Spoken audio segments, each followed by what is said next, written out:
We're live, buddy. It's Friday. Oh, it's too loud. What? What? Sending data. Streaming. Sending data. Oh, damn. Everything just streaming right off the bat. That's because they're ready. They're ready for you. They're ready for you. They're ready for me. No, ain't nobody ready for you. Yeah, they are. All right. Let me go to Twitter before we go to them trailers.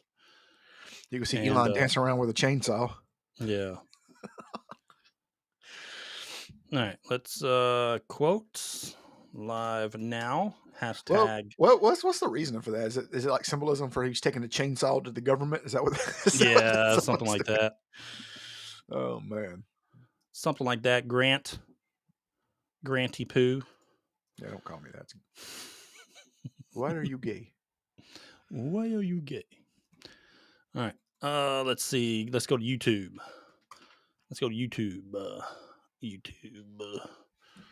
Hopefully we'll get a big crowd. Come on, crowd. Come on in. Let's get the crowd going. Let's get that crowd going. Let me tweet these links out first, buddy, so we can get in them trailers.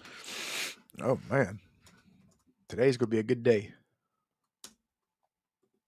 It is. We got a lot today. Well, you have a lot. What do you mean? You have a lot. Yeah, I do have a lot.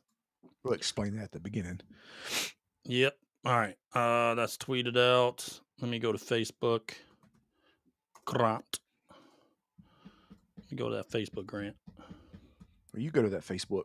I forgot. We got our Facebook's growing good, buddy. It is killing. We almost got 200 people in like a week. I know, right? Gaming. Hashtag gaming. Hashtag gamers. Gaming podcast. Hashtag gay. Hashtag Grant is gay. Hashtag live now. Okay. Let me copy and paste that link. And episode 80. How many trailers you got for today? I think 2. 2. Let's see. Live on X, Twitch, Rumble, and YouTube. I forgot all about Rumble. No, we're still going live on Rumble now. That's good. We still go live on that Rumble, buddy. I forgot all about it. All right, let me pin this, and we're ready to go. Oh, man, let's go. Let's do it. Ready to start. Hold on, let me pin it first, buddy. God. Hurry up and pin it. Damn. All right, it's pinned now. It's pinned now, buddy. All right. We ready. Let's do it. We ready. You ready for them trailers, Grant? Let's do it. Let's go. Ugh, ghost. I hate that. Oh, gross. Yeah, they suck. You sound all sweet when you said that. Ghost. All right. First trailer, Grant. All right, let me blow that up. Grant. Let me know when you see that screen. Whoever's listening right now, we are at our pre-podcast talk. Going to watch some trailers that are not friendly for audio, and then we'll start the podcast. Not friendly for audio. Yeah, the trailers are not friendly for audio podcast, buddy. Oh, that's why we do it. That's right. I get what you're saying. All right, you see it? Let me blow it up. See that?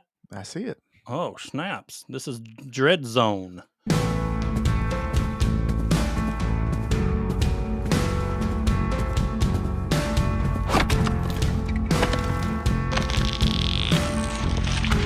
Survivor game. That tree just fart. Did you hear that?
Looks good. That looks real good, actually. I mean, this man chopped down the tree in 3 hits. Just walk past the bear.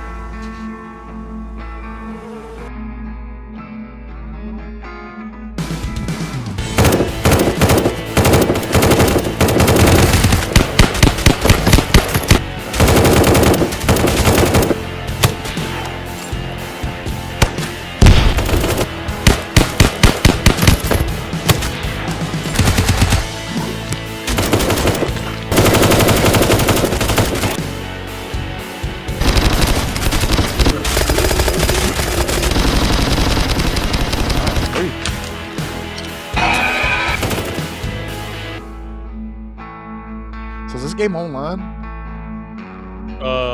One sec. Let's see if it has a date yet.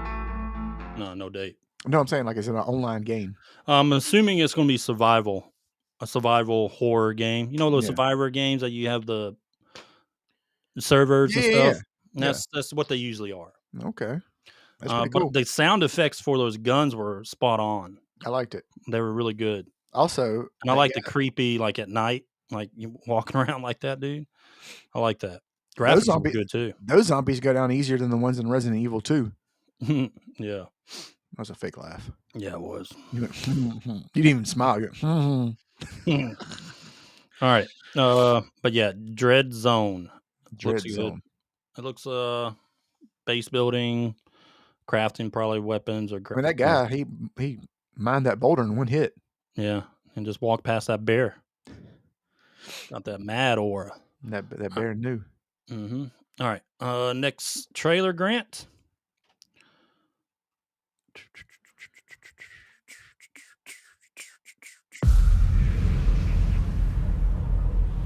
Few survive this world. But those who do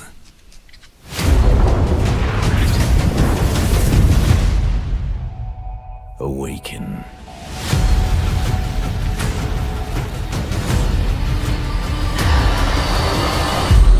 The desert wants you dead, off-worlder.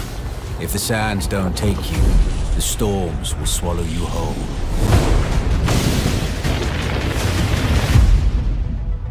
But you don't have to walk this path alone. In every danger, there is opportunity. The foundation of something greater. A power waiting to be harnessed. Desert power. Some claim to rule this planet.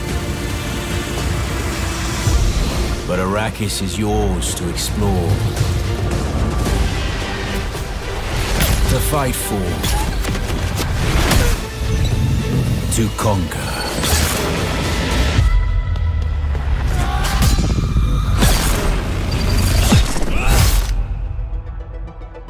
But there are forces beyond even your control.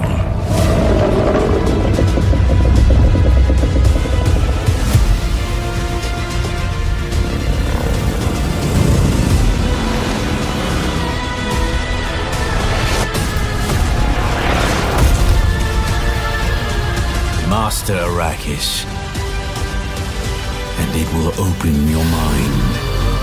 This is your path to awakening.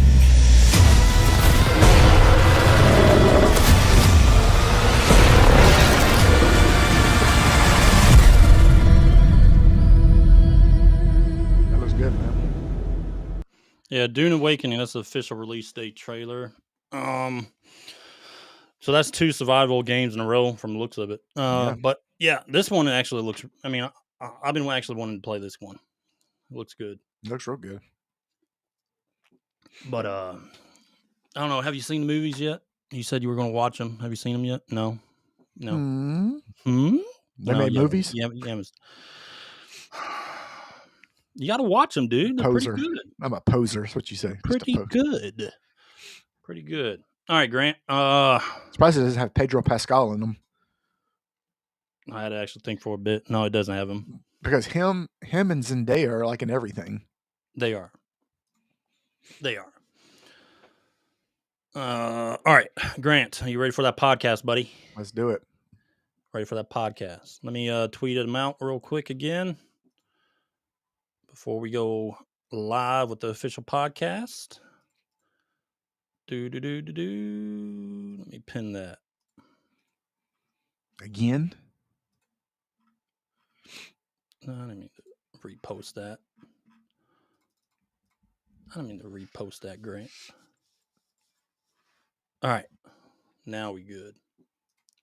All right, you ready to get into it, buddy? Let's do it. Let's get into it.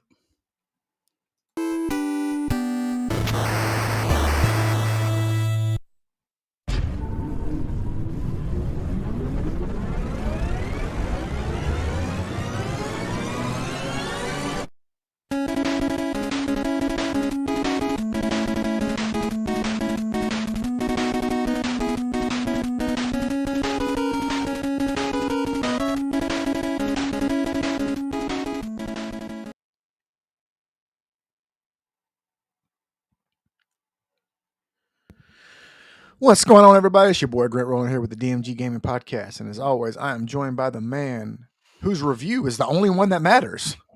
My boy, Ed Phillips. What up, my boy? Not much. Grant, you got a long review today. I'm messing with my mic. So hold on. So let me, you're just while you're messing up, let me go ahead and set the stage for everybody. This is going to be an Ed Phillips podcast mainly, with me chiming in because this is going to be an Avowed heavy podcast. That's what's on the docket. Yeah, you can't do Robert De Niro's face because he failed. His movie has failed. His show has been terrible. So this is an Ed Phillips podcast today with me chiming in because it's Avowed heavy, and he completed it to 100%. So you'll be getting the Avowed review and a lot more Avowed stuff. So, are you ready? Are you ready? I'm ready. I'm ready. I'm always ready for this podcast. Yeah, well, so let's break down the docket. Well, I'll do now. What you say? What? All right. So for today's podcast, of course, we're going to have gaming news up front. We'll go to our Twitter bookmarks and go over a few things that's going on in the gaming verse. We got the main subject of today is Avowed review, the official review. The official review for the only review that matters. Nobody gives a shit about IGN's review.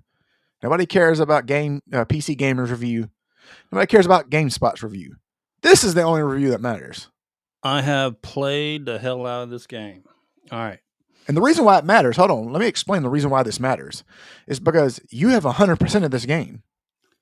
Well, a lot of people have, you know what I mean? A lot of people have not. 90% of the people who gave you a review have not. Yeah. Yes. They say the playtime, a lot of people said playtime was like 40 hours. I mean, you're just fucking booking through that thing. Yeah. Like you're just doing main quest pretty much. All right.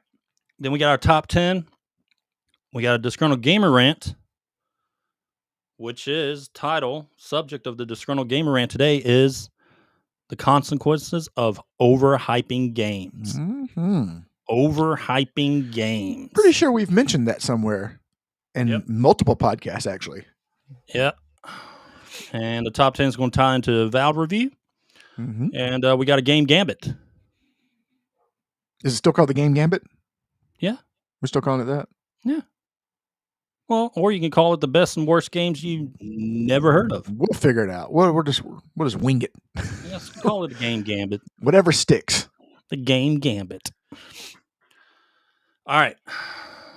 Grant. You ready for that gaming news, buddy? Let me get some news. Talk to me, Barbara Walters.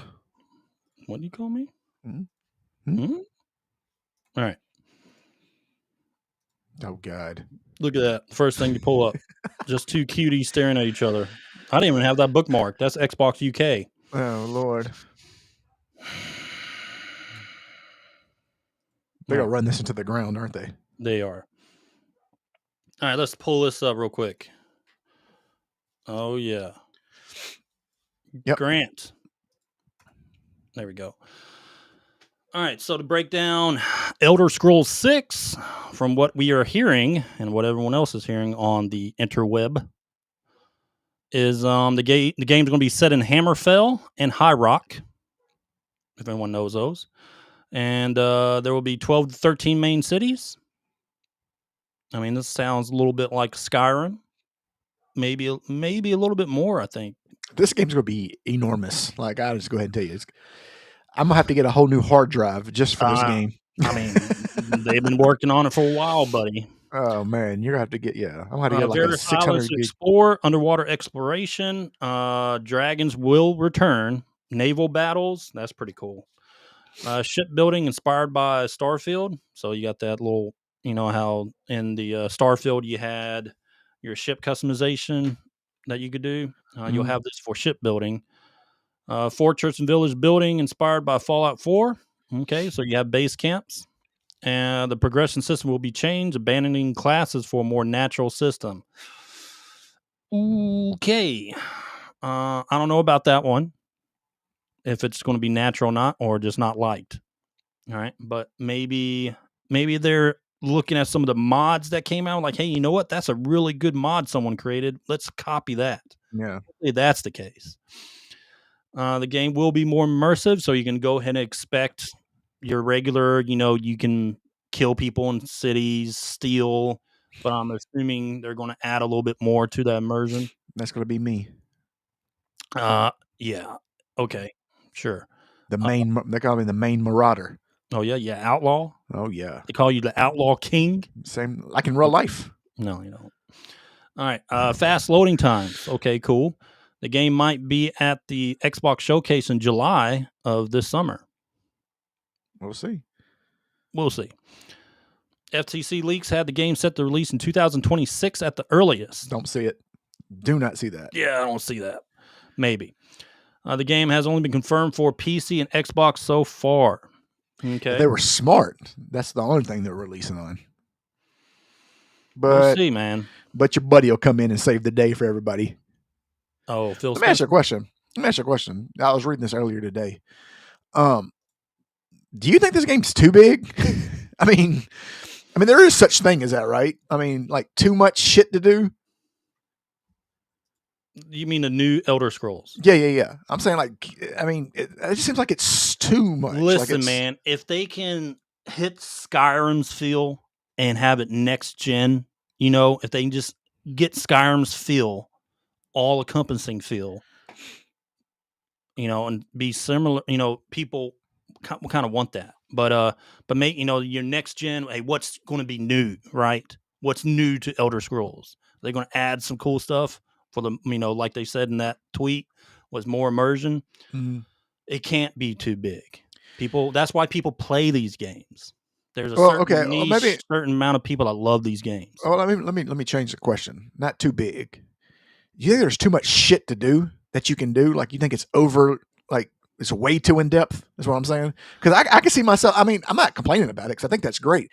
But I can see myself just fucking spending 20 hours of gameplay just fucking trying to kill people in the city. Like, that's just me. You know what I mean? I can see them killing themselves by the NPCs if they're not updating, moving ahead of that engine from Starfield. That old school look. It's out of date, man. But if this game is, if they say it's more immersion, dude, trust me. I feel like if you have ADD and don't take Adderall, but they got to hit it. They got to hit it right. They got to have that Skyrim feel, dude. Just like a woman, you got to hit it right. Yeah, that's right. But no, man. I think it's going to be really good if they, it doesn't matter how big it is. It doesn't matter, because think about Skyrim at, where it's at right now. Does size matter, Ed?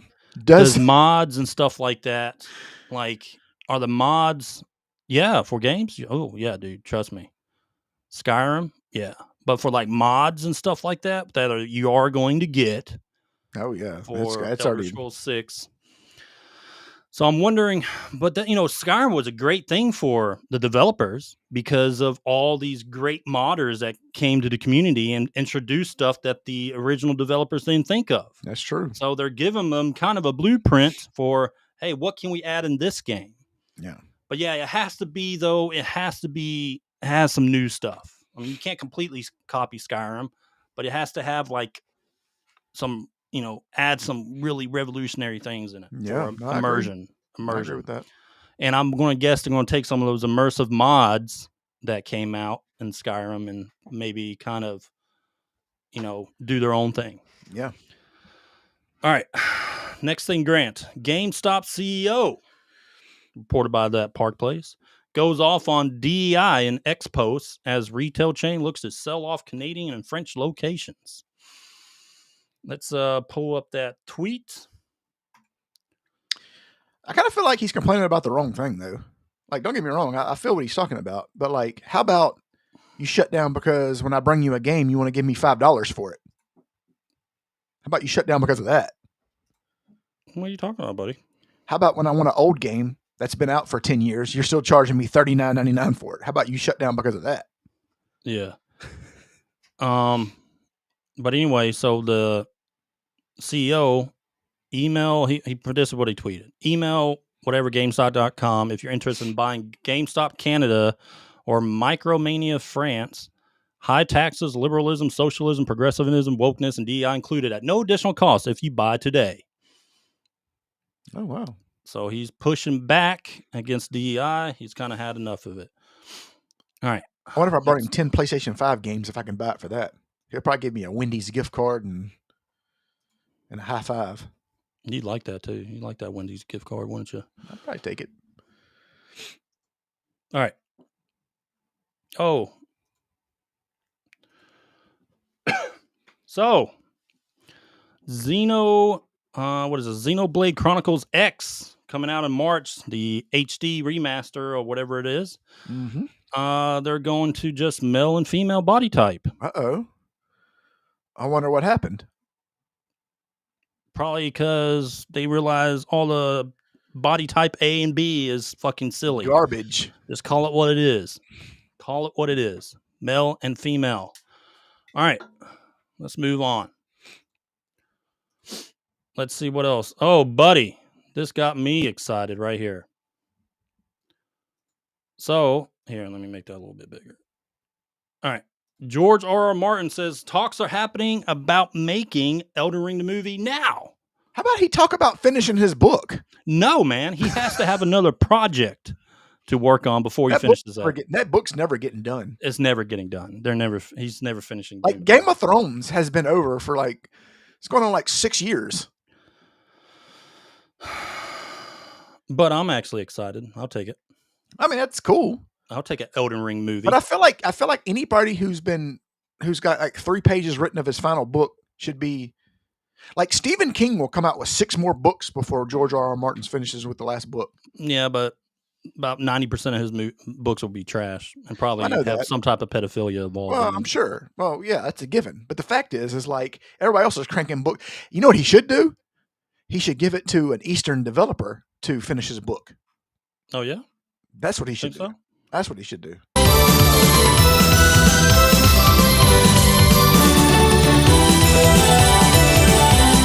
Can't hear you.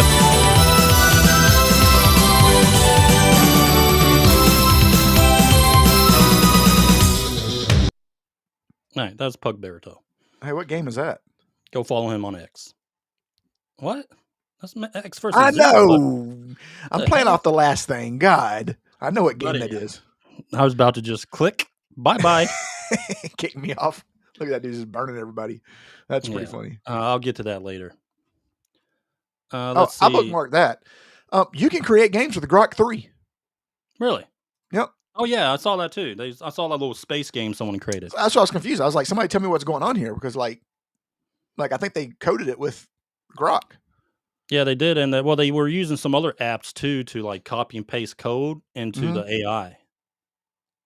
It was pretty cool, man. I mean, how crazy is that? One guy did like a couple-minute video of him just creating a game like that. I'm gonna create one. I'm gonna create off the app he was using. He was just copying and pasting stuff, and he got AI to create I understand game in like 2 minutes. I understand Python and stuff pretty well. So what I'm gonna do is I'm gonna take it, and I'm gonna make a new. You know what I'm gonna do? What are you gonna do, Grant? I'm gonna make a new pitfall. Oh yeah. I'm gonna call it Shitfall. Oh shit. Oh shit, Grant. You gonna call it Shitfall? Wow, what a great name, Grant. I know, very correct. That's as much thought as the Western game developers put into their games. Yeah, pretty much. All right, new Avatar cartoon animation is coming out. I forgot about this. I forgot that you and boy, you went to war yesterday. I didn't even go to war. I just dropped a tweet and you dropped a napalm ride, tweet, and then boy, my phone was blowing up. I was like, who is hitting me up? And it was Twitter, angry. Yeah. Okay. So the official synopsis of the new Avatar show labels Korra, the main character from the last. You see Avatar that? Hold on, stop. You see that? 𝐟𝐨𝐫𝐿. That's what I'm talking about. He's pre-ordering Shitfall. There we go. I already got one pre-order. 𝐟𝐨𝐿. Already got one. He's scamming you. $1 million. It's a scam game. It's a $1 million idea. Okay, you might as well get a broccoli cut and start fucking. I'm gonna start saying, bro, advertising your own 𝐿𝐴𝐻𝐿𝐿 too. I am on God for real. All right. But anyway, so you remember Korra from the last Avatar is okay. You know, nothing still holds up to the original. But she's the humanity's destroyer in the eyes of the world's citizens is the back plot of this new Avatar. Okay. So something happened, you know, it could be something different. At the end, you find out she's actually wasn't the humanity's destroyer, I'm going to guess. And something else happened and she was framed and history changed. I'm going to go ahead and tell you the plot right now. The new hero is supposedly, I guess, from what we're getting, a disabled avatar or something like that. I don't know. Please tell me you didn't just say that. They're kind of, well, that's what they said. That's what they said. They said disabled how? I don't know. Like a missing an arm, maybe. Okay, I mean, okay. Missing a leg. Can't walk. I don't know, dude. That's what I'm saying. Like, is this person in a wheelchair? You know, like I have no idea. Like, how is the Avatar going to fight in a wheelchair? Anything on this yet? Very few little points. But this is just word of mouth. So I don't know. So let me ask you a question. So what demographic are they aiming this toward? Well, I don't know, Grant. Like if you were to sit down with me, I'm not the creator of the show. I know that. Because you know, surprisingly, you would actually make it better. Have inside scoop from the developers. But I guess my point is like, at what point did they think that having a handicap avatar was the play to go to? Like, I wonder, like, what graphs are they looking at? Like, that's what I want to do. I want to know what goes through their mind. What are they looking at? Inclusiveness, all that stuff. You know, I mean, this is probably who's making this? Netflix, I'm guessing, right? Is Netflix making? I mean, they're doing the live action, so I'm assuming they're going to do the. Because if I see somebody's wheelchair fly across the screen with them in it, oh boy, oh, it might be badass. Oh, buddy. Speaking of animation, you see Daima recently? I'm waiting for them to be finished, and then I'm gonna watch them all at one time. No, they kind of brought it back a little bit. I know. I mean, I know it. I saw it because you can't go anywhere without seeing it. Yeah. But I'm not. I want to see because I want to give it a full chance. You know what I mean? I want to give it because I'm not really into chibi shit. You know what I mean? So I'm going to. Well, this wasn't chibi. Though. I know. But what I'm saying is, I want to watch it from the beginning. Goku decided to come back full strength, buddy. Yeah, that was a great. Here's my thing, animation. Though. Well, I get that, but why? When was Super Saiyan 4 better than Super Saiyan God Blue? I think they're, like people thought that look was kind of, I guess, popular, even though GT wasn't really that good. But I mean, you see that look, they always go back to that look. And that's cool. But I'm just saying, I mean, don't get me wrong, it was cool. It was a Super Saiyan 4. But he's a god. He goes into God mode. So how did they? I feel like they shouldn't have made GT. That's what I'm saying. Like they shouldn't have made Dragon Ball GT.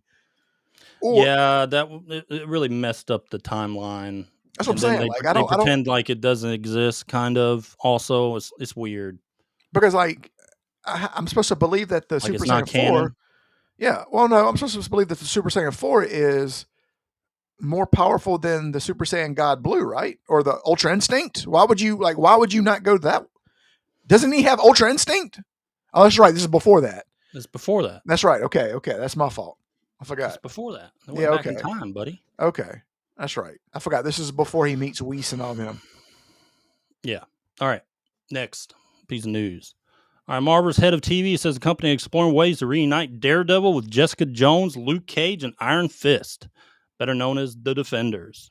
I like the Defenders. And I'm probably one of the only few that liked Iron Fist. Iron Fist is okay. I thought it was okay. Yeah, I will say this, because I'm actually rewatching. I'm on season 2. I think it's just compared to the others. Yeah. You know? Well, I didn't like Jessica Jones at all. So that's just me. I didn't mind it. I thought Iron Fist was better, but I didn't mind it. Season 2 of Iron Fist, I will say, it's kind of like whenever they made Ninja Turtles 2. Remember how it was like trying to be like goofier and, you know, because it's like Danny Rand was like, you know, in the first season, he was like real serious and he was trying to, you know, save the world. But then the second one, he's like trying to be funny with like jokes and shit. The second season, he's like trying to like have like puns and shit. Like no. First of all, we saw you sleeping with the dude in Game of Thrones, so stop all that. All right, dude. 0 Day. Show that finally got, this is IGN reported, the show that finally got Robert De Niro to try his hand at American TV is a mix of Mr. Robot and other political thrillers. Only stupider. If IGN's telling you that, the show must be like a 2 or a 1. But I think everyone's kind of over with Robert De Niro. Like, he was good in Irishman, but that's really because it was more. I would think that's more Martin Scorsese than anything. Yeah. But anyway, yeah, I think everyone's kind of over him. I mean, he has been really a good actor again since The Irishman, but he's just really not there, man. Like he's always wanted to say something about Trump, be political, say something about Trump all the time. It gets old and played out. And everyone's kind of tired of it. Are people still doing that? Are people still bashing President Trump? Are they still doing all that?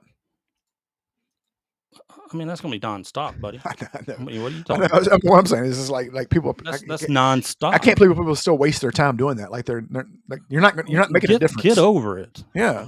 Get over the election. Move on with your life. Stop stressing yourself out. All right. Let's see. Grant, that is the gaming news. All right. That is the gaming news. So some pretty good news. Yeah. All right, for this next one. Here we go. Yeah, let me go. It's time. Let me go and pull up my images. My image. It is time. It is time for Ed's official Avowed game review. The only review that matters, by the way. No other review matters because nobody else has played it as long as Ed that has reviewed it. I don't know about that. That's a pretty broad statement there, buddy. No, I like to paint with a broad brush. Okay. Oh, look at you. Yeah, look at you. Yeah, Bob Ross. Anyway, all right. How we're going to tackle this? It's a lot, dude. Just start from the beginning. All right. This is the DMG Gaming Podcast official Avowed review. The only one that matters. All right. To kind of give everyone a heads up, there's no political, social ideology point of view affected in the review. It's going to be straight up the game. And as a 30-plus year veteran of gaming and played games, first-person RPGs like Skyrim, I played all the Elder Scrolls, beat all the Elder Scrolls, okay? First-person RPGs, I played the hell out of them. I like them, okay? That being said, this is the official review, and the way I'm going to break this down is I'm going to go over some lore I think is important. And it's also going to be kind of like people that are wanting to play the game, kind of giving you a heads up on things. I'm not going to do any spoilers or anything like that, but I'm going to give everyone a heads up on what they should do if they decide they want to play this game. Mm-hmm. All right. Before they jump into it, kind of help them out. All right. So from this moment forward, I'm just here. I'm just a face on this podcast. Okay. Exactly. And you can say little snarky remarks all you want to. Yeah, sure. All right. Okay. All right. So let's break down the lore real quick before we go into backstory. Okay. Avowed. All right. some people might not know, this is a Pillars of Destiny and Pillars of Destiny 2 sequel. Okay. Well, actually, you'll get some of those. It's a sequel. It is. You're gonna get some of those though. Well, actually. All right. Well, first off, I played both Pillars of Destiny. It's another more Obsidian games, right? I played both of them, but they're not like this. Pillars of Destiny. Oh God, this is going to be like a 2-hour fucking review with you. All right.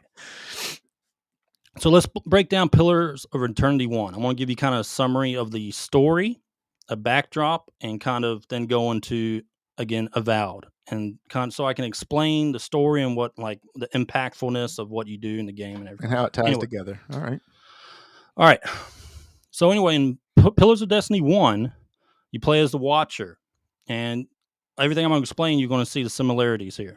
Anyway, you play as the Watcher, a character who gains the ability to see and interact with souls after a supernatural event. Okay? Basically, the synopsis of the story is you start in Deerwood, a region plagued by a crisis called the Hollowborn.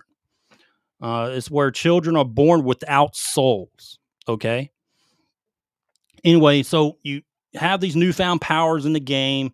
You get companions and basically deal with a lot of gods in the game. I mean, this is all built from the ground up lore. It's not copying anything. It's just straight lore from their original game, Pillars of Destiny. So anyway, the original games were like a isometric RPG, like top over, look kind of tabletop, very Baldur's Gate, original Baldur's Gate look to them, right? And if you played Planescape Torment, it's similar to that also, okay? It's not the first-person RPG that Avowed is. Totally different type looking games. But anyway, so in this one, you actually go into fighting a god at the end, pretty much, is what it is. Theos and his soul-powered constructs. Anyway, so you fight him, and basically the ending of the game is affected by all the choices that you did throughout major story pinpoints as you're playing the game throughout until you get to the end. And whatever you chose at the end, it affects the final ending, okay? So the choices matter of all the major events that you experience in the game. That's in the first one, Pillars of Eternity 1 and 2. All right. So in Pillars of Eternity 2, Deadfire, this is going to be important later, is the sequel. You play as the Watcher again.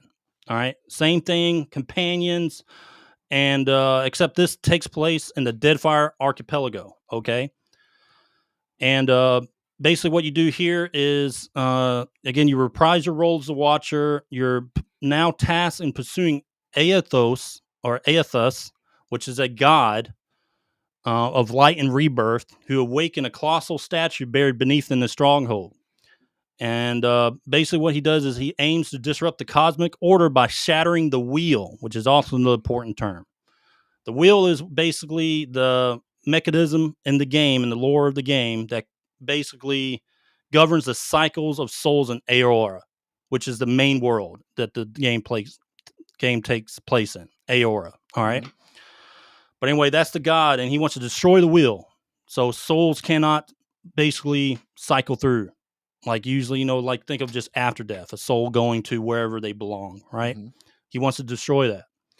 This is the same thing. Takes place in that Deadfire Archipelago, but basically it's the same thing when it comes to choices of the, what you experience, major points in the game as you're playing through, what choices you make affects the outcome of the ending. You get different endings, but the Deadfire one, Pillars of Eternity 2, ends the same way regardless of what you choose. You just have a different outcome of what happens to people, right? Yeah. But basically, the god Aethos destroys the wheel. All right, so now in the world of Eora, in this world that Avowed takes place in, souls cannot cycle through the wheel because of what happened at the Deadfire Archipelago. Okay.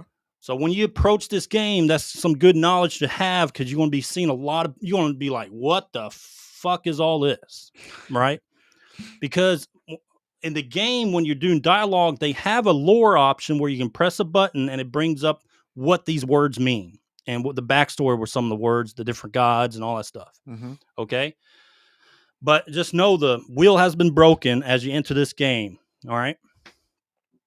And the archipelago, Deadfire, kind of like there's a big catastrophe, kind of blew up, and that you'll see all that stuff in Avowed too, kind of backwards hinting at everything that happened. So anyway, to Avowed, this is a sequel to all those games, except you're not playing a Watcher anymore. Okay. Basically, what you're doing is you're playing the envoy of the Adair Empire. You're referred to as envoy. You are sent to the Living Lands, is where this game takes place, by the Emperor. You're sent as his envoy, his word, his right hand of justice, right? So everybody a lot of people in this world knows who you are as the envoy. You're a prominent figure already. That's what they called you in the Marines, huh? The right hand of justice. That's right. But anyway, so you're sent to the Living Lands by the Emperor as the envoy. Basically to investigate this thing that's going on in the Living Lands called the Dream Scourge. It's basically a strange plague tied to the soul maladies that corrupt both people and their environment. Now, remember, souls cannot get cycled through the wheels. That's important for this game. Yeah. All right. That's one thing very good about this game is the lore background. But it's good before you play Avowed. Do a quick summary of what like all events that transpired, like be like a 1 page thing. Just read it real quick, just so you kind of get the basis of the game. But anyway, the story kicks off with you shipwrecked near Dawnshore, thrusting into a land of diverse biomes. All right, from lush forests to volcanic wastes, teeming with adventure and danger. All right, the first place you land in the shipwreck is Dawnshore. That is your first starting area. All right, and another thing of note is that everyone knows you as a godlike. A godlike is basically a person that has an immortal essence or godlike essence attached to them. And you'll see, I'll talk about the character creator here in a second. But anyway, that's what you are also. You're godlike. But you don't know who God you represent, because it's kind of like, when you think of, what are they called? Demi-humans or demigods, right? Mm-hmm. They have... They're pretty much a spawn of a major god in Greek mythology. It's not like that, but it's similar to it. Your essence is tied to one of the major gods in this world. That's why they call you godlike, and that's one of the other reasons why you became an envoy and served the emperor. All right. So anyway, your investigating reveals the Dream Scourge's connection to the ancient soul magic and the gods' machinations, and that's pretty much what you're doing. You're investigating the Dream Scourge throughout most of the story. Okay. Trying to see what is causing that. And that eventually kind of unravels as you play the game. Mm-hmm. All right. So I say I'm going to start with character creator next. Okay. And then I'm going to get into companions. Okay. All right. So let me pull this up real quick. All right. Let's see. I want to show my playtime so everyone understands. You can't really see that, but as you see, I got 55 point something hours right there. Okay, that is my total playtime of Avowed. That's actually my total playtime, but we're just using it. I'm letting Ed use it. Yeah, this is our Steam, just to confirm that we beat the game, DMG Gaming Podcast, playtime, all that stuff. Okay, all right. But anyway, let's talk about the character creator. Character creator, kind of underwhelming. Okay. It is. It's kind of stupid, like the choices you have, and then you have an option to put godlike features on your face, which is everybody made out of plants? Is that it's like pretty much? You only have a choice of nature stuff because you're going to find out who you're godlike. Who your god that you have essence from. And so is it random? Is it random for each person, or is it? It's random for every godlike, but you don't know who you're.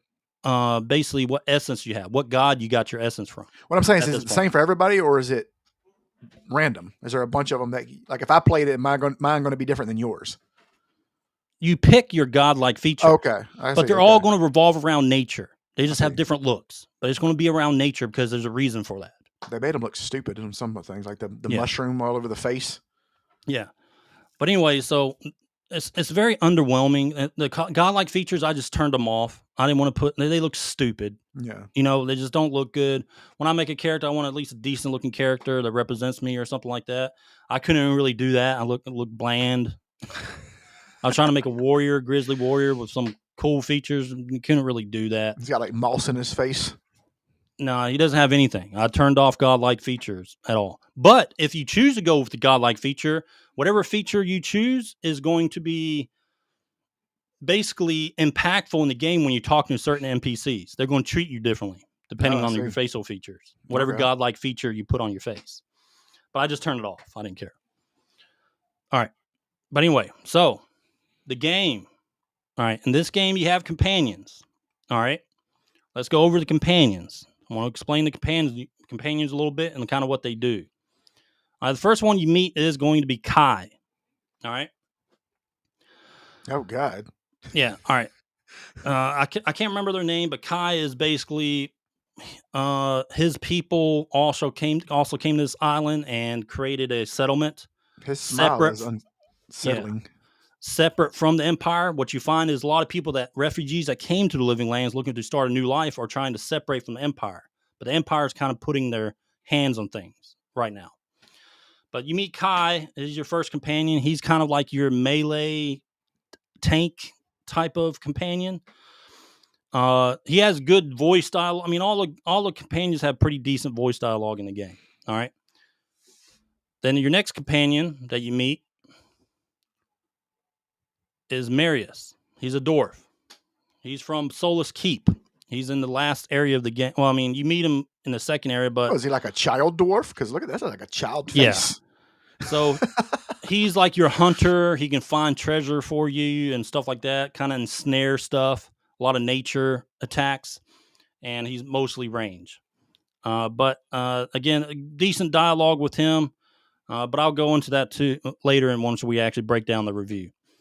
Then you have another companion, which is actually my favorite companion, 𝐾𝐨𝐬. All right. This companion, her personality actually fits. All right. Oh, also part of the character creator, you can pick a background, right? You can be a war hero, whatever. You can pick a background, and that affects your dialogue choices. Like you can say stuff like, shut the hell up. You know, you're talking to the envoy. And that's kind of what I picked. But her personality matches, if you pick war hero up front, her personality is going to match what you choose a lot in the game, using the war hero option in the dialogue. So there's one part of the game that I actually liked. I liked how she dealt with stuff. But anyway, she's an animancer. So you can basically deal a lot of magic stuff, magic damage. Not as much as the other companion we'll talk about here in a second. But she can heal you and put bubbles on your stuff. A lot of animancy, like soul magic, basically. I see, okay.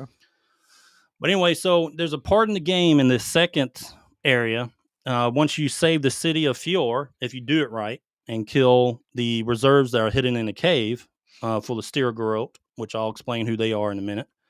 But you basically have a choice of either executing this guy that's part of the 𝐿𝐴𝐫𝐿, or letting him live and maybe seek justice to the Empire. But my option was like, no, he's a traitor. He's going to die now. Let's execute him. And she also chimes in like, yeah, let's cut this bastard's head off. Okay. Yeah, okay. Right? So I liked her personality mixed with my character.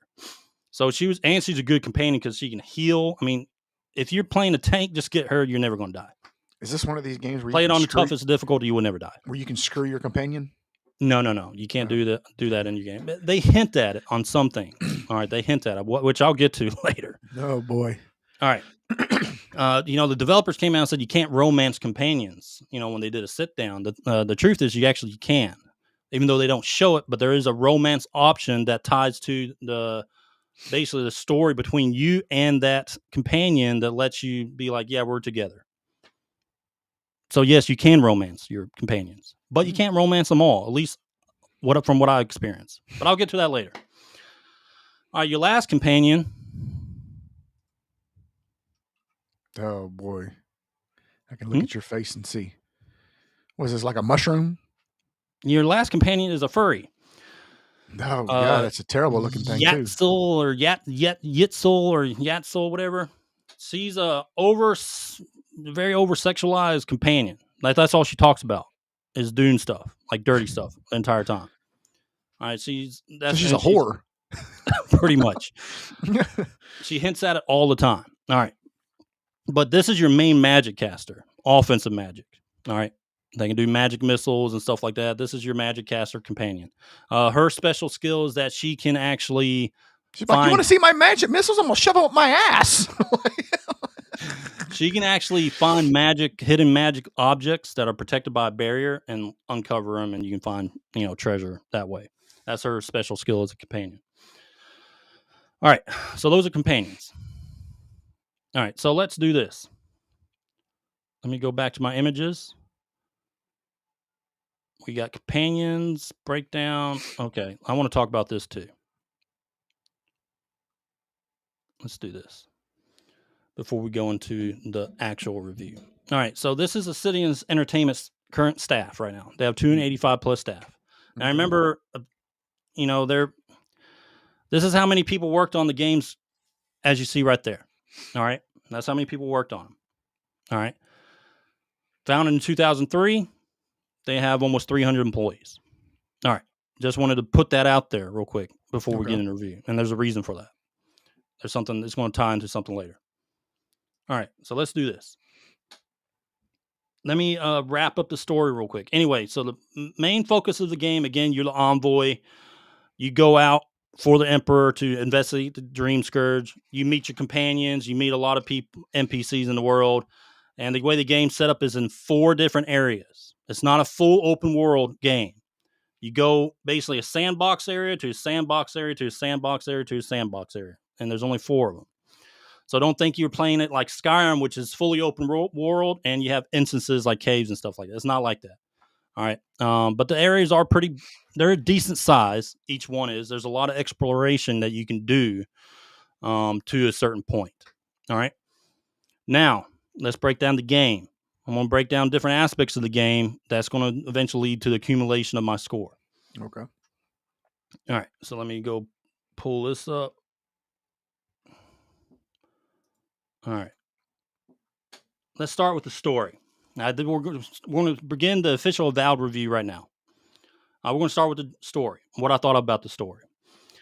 It helped me because I played the last 2 pillars of Destiny. And I played both the first one and the second one, which is the Deadfire one. The story. All right. The story is very, again, it's a dialogue-driven game, just like the last 2 games. Your choice, what you say to NPCs, especially the main part of the main scenario quest, what you say is very important because it's going to affect the ending of the game towards the end when everything. Once it builds up to that climax of the final fights in the final area, those choices are going to matter. So be careful what you say, depending on how you want your playthrough, how you want your character to be, your personality, and everything like that. Mm-hmm. Mine was kind of an asshole and straight to the point, war hero. No, if you mess with the Empire, you're dead. Pretty much, kind of envoy, right? So I played the real envoy, but at the same time, saving people that needed to be saved. Mm-hmm. Compassionate, but at the same time, no mercy. All right. So overall in dialogue, dude. All right.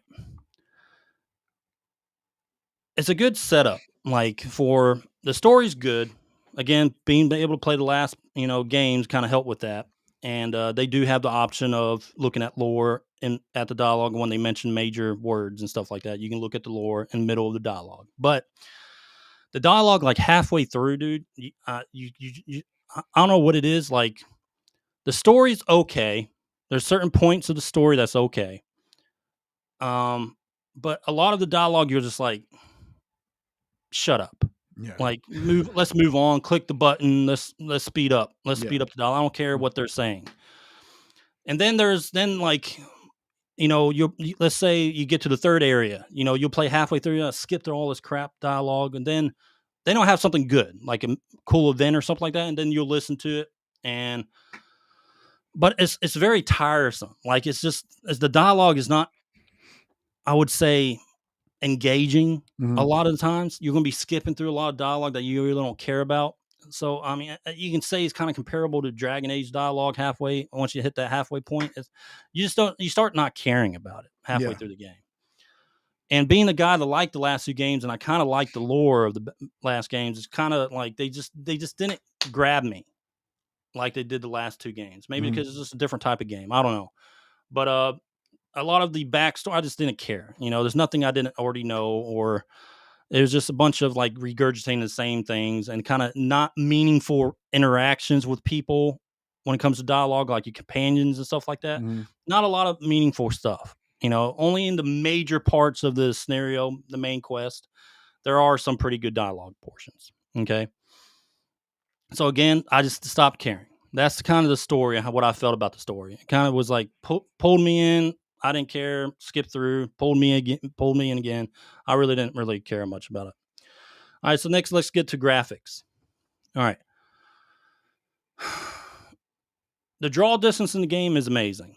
All right, but it's not the first time it's ever been done. So don't base your, when I see people say the draw distance was amazing, it's not the first time it's been done. If the Nintendo Switch can do it, I'm pretty sure you can do it. Yeah. All right. The graphics overall, though, I will say the atmosphere when you're inside these, I would guess dungeons and stuff like that, they did a very good job. Like, you feel like you're exploring in these dungeons. But then you get to the open world, and again, some great graphics, nice, beautiful world, but it's not like wow all the time when you would think in a next gen game like this. But it's still really good graphics. It's a pretty world. It just, I would say the breakup of the zones, like you just don't, even though the graphics and the draw distance is great, and you think it's a great, oh wow, but you just have these zones that kind of hinder that, because you're going, you can't, you have to go to a completely different area, right? You're not walking there. You're just basically going through an instance, and bam, you're in the next zone, which is like a fireplace or a desert or something like that. You go from the beginning area of Dawn Shore, which is like a beach area with luscious trees, and then you go into kind of like I wouldn't say plague area, but it's called the Strangling. Emerald Stair. Yeah, but the Emerald Stair is it has that, like, I would say, haunted nature look to it. Like it's been plagued down, like something's going on. You can tell. So it does get it right with that because of what's going on at the Emerald Stair, which I won't spoil. But then Shatterscarp, which is again kind of like I would say desert oasis area, it looks good, decent graphics, but it's still not like, there's just something about it that I can't put my hand on, but it's not like a big wow to me when it comes to graphics. But when it comes to graphics, when it comes to my final review, graphics is really not going to matter much, honestly, to me. But overall, graphics is a good looking game. All right, it's a good looking game. I just thought I thought it was going to be a little bit more than that, but the graphics are really good looking. All right. So, do you think it looks better than Skyrim? Well, yeah, it does. I mean, it's next gen, dude. This is that. I'm not going to see. I'm going to try to. I'll say some stuff about Skyrim later. Well, you know what I mean? Because that's always been like the thing. It's like, oh, it looks just like Skyrim. So we're talking about Bethesda game and Obsidian game, right? Yeah. So 2 different companies. And what I want to do for this one is I will talk about Skyrim in comparison a little bit, but it's not going to affect the review score. Gotcha. All right. Because I want to compare it to their other games, like Outer Worlds and stuff like that. Like what they're able to do as a company and what we've seen them do before, which I'll get to in a little bit. All right, let's talk exploration. All right, since we're done talking about the graphics. Exploration is amazing a little bit more than halfway through the game. It is great to explore the different environments, the caves, the ruins, go inside those instances and kind of, see kind of feel like you're in a different world pretty much. But after I was done with the Emerald Stair and I entered the 3rd area, which is Shatterscarp, and then the 4th area, when I entered the 3rd area, the exploration just felt, it's a new area, desert area, that looks different, but it feels like I've done this before. Yeah. You know what I mean? Like this cave, it looks different, but I've done this before. Okay, dodge traps. Okay, kill enemies. Like nothing new. Just kind Yeah, of. it just got like very mundane. It got mundane. It got bland, and it's kind of like you're seeing the same stuff over and over again. It's kind of like they put all the good stuff at the big. A new landscape looking area. It felt like you're doing the same thing over and over again. So it's kind of felt like they didn't put much thought into like extra stuff in different areas. Like I don't know, it's just more stuff to draw you in for that that specific area. Mm-hmm. Something unique to it. They just kind of missed a spot there. Yeah. But I also felt boxed in, like I explained earlier, with how the world really, people say it's a big world. It felt small to me, just due to the fact of the different zones. Yeah. And honestly, I mean, the world, the different maps aren't really that big, dude. They're not that big. Like when I'm thinking first person RPGs, I'm talking about from past experiences. Again, like your Elder Scrolls. I know different company, can't compare them, whatever. But you do compare them because this is a next gen first person RPG. Mm-hmm. Okay, it felt small to me after a while. Experiencing once I got to that third zone. What I mean, it just felt exploration is just getting kind of boring. Yeah. To 100% this game, you got to explore. So I was like, man, do I really got to explore this? I did. And but it felt like a chore more than excitement. Yeah, it did feel like a chore after a while. But there's some places you're like, oh, cool, wow. Again, it's kind of like the story, the dialogue in the story. It brought me in for a little bit. Then I was like, oh, and then I'm just like kind of bored again with the exploration. But it's off and on. But exploration, I would say, is okay. It's fine. All right, it's fine. All right, now let's talk. This is the one thing that I'm going to hit hard. All right, RPG mechanics compared to games like this, your first-person RPG. But this is a first-person RPG. All right, you're expecting decent RPG mechanics. Mm-hmm. Well, it doesn't. It doesn't have. It has some, but it's not that good. Yeah. All right. You have 4 class skill trees to actually pick from, and you can mix and match. Like, I'll show you what I do real quick, and I'm actually going to show everyone my build for the game, which is actually a build. If you guys want to run it, if you play it, is really good. All right, let me pull this up. I showed him this build, by the way. No, you didn't. No, that's a horrible picture. Let me remove that. Let me pull up. What'd you do? What'd you do? Take a picture with a potato? Huh? Yeah, pretty much. All right. Let me sort by date. Here we go. I think this is a better picture. There we go. All right. So this is the ranger tree. Now I mained a fighter. All right. But so let me show you this picture first, because I don't want to like go back and forth on this. This is a fighter tree. All right, so I mained a fighter. I wanted to be a fighter. I want to be that up close, melee guy, just taking damage and just, punking folks, pretty much. All right. So this is a tree I went with. I went with the charge. I only put 1 point in that. Then the yellow icon that you see, a shield, that's stamina with heavy armor. So like I can wear heavy armor and consume less stamina when I attack. I see. The axe, 3 points into that, is a bleed accumulating. So every time you do a power attack with an axe, you apply bleed. And I maxed that out because I wanted to just, as soon as I did a power attack, bam, the thing has bleed on it. Yeah. The skull and sword is critical strike damage. I've maxed that out up to, I think it's 60 or 70%. The heart to the... Damn, really? Yeah. Yeah, and the heart to the far right is basically, I think, like 35% max health increase, because I am front line. I'm not wearing a shield. I'm wearing heavy armor, but I'm dual wielding, okay? So I'm not going to be doing shield blocks or anything like that. I know I'm going to take damage, okay? You most parry, games... But dude, I didn't parry once in this game. And that's crazy. I'm going back to the critical strike, because that's 70%. Like most games are like, 16%, added to your critical strike. Critical strike damage. Oh, not to the chance. Oh, okay. Critical strike more damage. Gotcha. Okay. Right. But I'll get to the critical strike chance. Because I was about to say, good God, that's overpowered. And I did this other one called I forget what it's called, but basically, if something attacks you, you have like 8 seconds, and your next attack is going to do 70% more damage of what that monster did to you. Mm-hmm. So it's just increase. I know I'm going to get hit. I'm playing a dual wield. I'm not parrying or blocking. I know I'm going to get hit, so I pick that. So a monster hits me, I'm on my next power attack. Game over.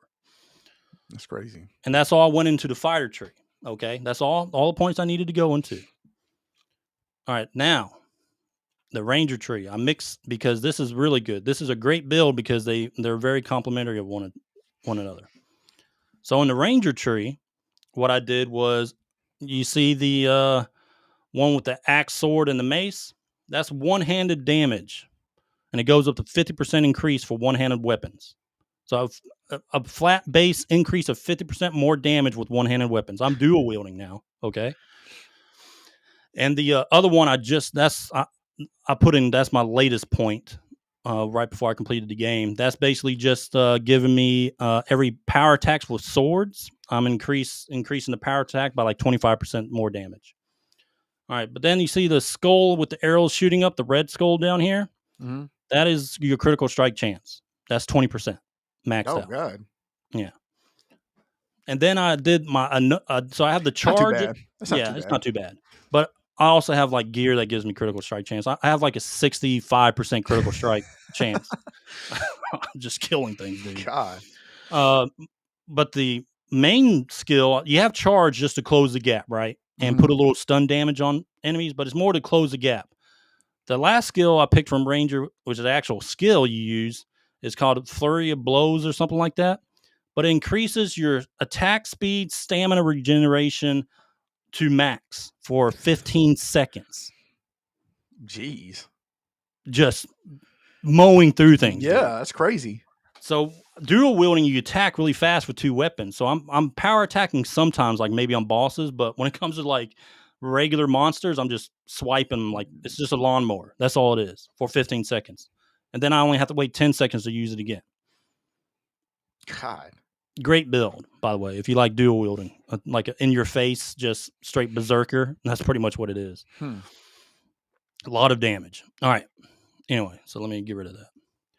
All right, so that was my build. So let's go to you saw that was the RPG mechanics. Yeah. You have a companion tree too, but it's just like 4 skills you just attack points on.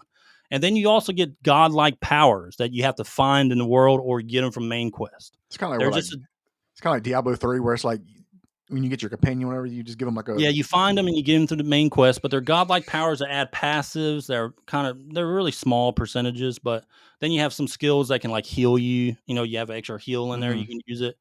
Different types of powers. But you get those powers by... A lot of the times when you're engaging a story, if you find one in the world, you're engaging a story and you're choosing options, and you're going to get the godlike power based off your options you chose in that story from the past, explaining like an ancient god from back when the living lands was, beautiful and lush, right? Mm-hmm. So again, dialogue is very important, and you get a power based off how you interacted with the dialogue. So anyway, let's get back to the RPG mechanics. All right. They're very lackluster. You have 4 classes and like very limited number of skills you can choose from. I was expecting like, okay, if I'm going with the dual wield build, I want dual wield attacks. Yeah. Flurry of Blows, I guess it's good for dual wield, or you could do it with any weapon really. But I was expecting like a certain attacks for you chose dual wield. Here's some dual wield actions to do. Yeah. Like some skills, more in depth, like increasing, your strength, even though you do have ability points, which I'll get to in a minute, but it's just like, it's very basic. Yeah. Cut out. Thank God. Oh God, you're back. What's up? What? One sec. Let me get it back. But it's very basic. Okay. Very basic. Anyway. So, and then, like, the godlike powers aren't really that much. It's just the overall RPG mechanics is not there. Yeah. It's not like you see from some, relatable first person RPGs. You go into trees and you can do all types of customization into it. They kind of went just with the basic. Yeah. I mean, it's not even, Dragon Age they just did the bare customization minimum. Was better than this, even though it's not a first person RPG. But I'm just comparing to other RPGs. It's really basic, dude. Like, no thought into it really at all. I mean, honestly, there's really no thought put into the RPG mechanics, when it comes to skills and abilities at all. Now, let me show you the abilities, which is just stat points, pretty much what you can call them. So you have might, constitution, dexterity, perception, intellect, resolve. Once you hit 5 in each, the percentages go down a lot, or every time you go up a level after 5, the amount it goes up by is very minimal. All right, so I didn't go in intellect. I just have that in like some of my dialogue options with some companions. You get permanent stat boost from like talking to them for a certain period of time. But I really went mainly to dexterity, might, and constitution and perception. Resolve is just all 6 points of my resolve are just from my equipment. But and talking to, of course, your companions that you eventually get those points. But anyway, so so when you level up, you get a point to put into your skills and then a point to put in your attribute points. What's your max? What's your level max? I don't know. I mean, I finished the game at level 23. Oh, okay. 23 or 24. You know what I mean? Yeah. The final branch in your skills is level 20. But you can't basically, I think level 21 is the max because to upgrade like that level 20 skill, you have to be like level 21 or 22 to max it out or something like that. I see.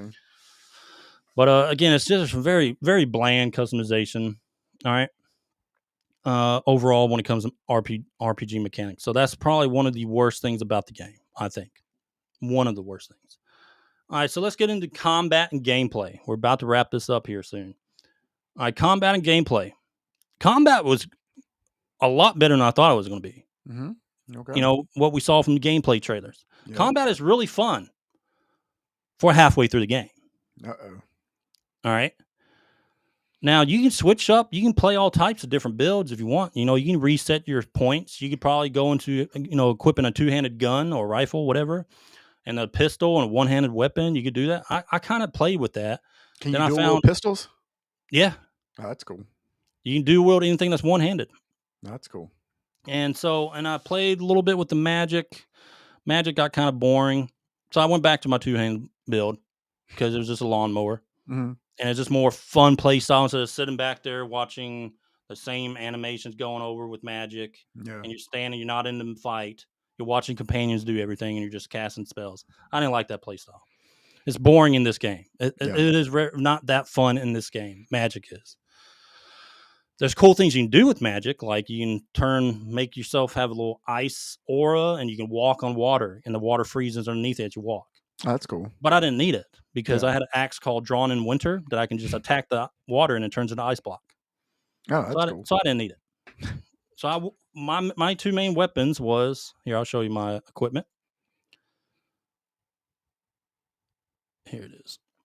My two main weapons was the Drawn in Water, which is an ice axe, one-handed ice axe, and I did Andra's Offense as a sword in my offhand. The sword you get later when you have Star Metal. You turn it in at the very last zone, and you can make this uber like one-handed weapon or two-handed rifle. I see. So I chose the one-handed weapon since I was dual wielding. And it gives me extra frost attack. I already have the Drawn in Water, which freezes things when I attack them with a power attack. So I went with the sword that complemented the axe. That's cool. Yeah, and it was just a great combination. Anyway, so combat. Again, it was very fun in the beginning. Very fun. I like charging. I like getting in the fray.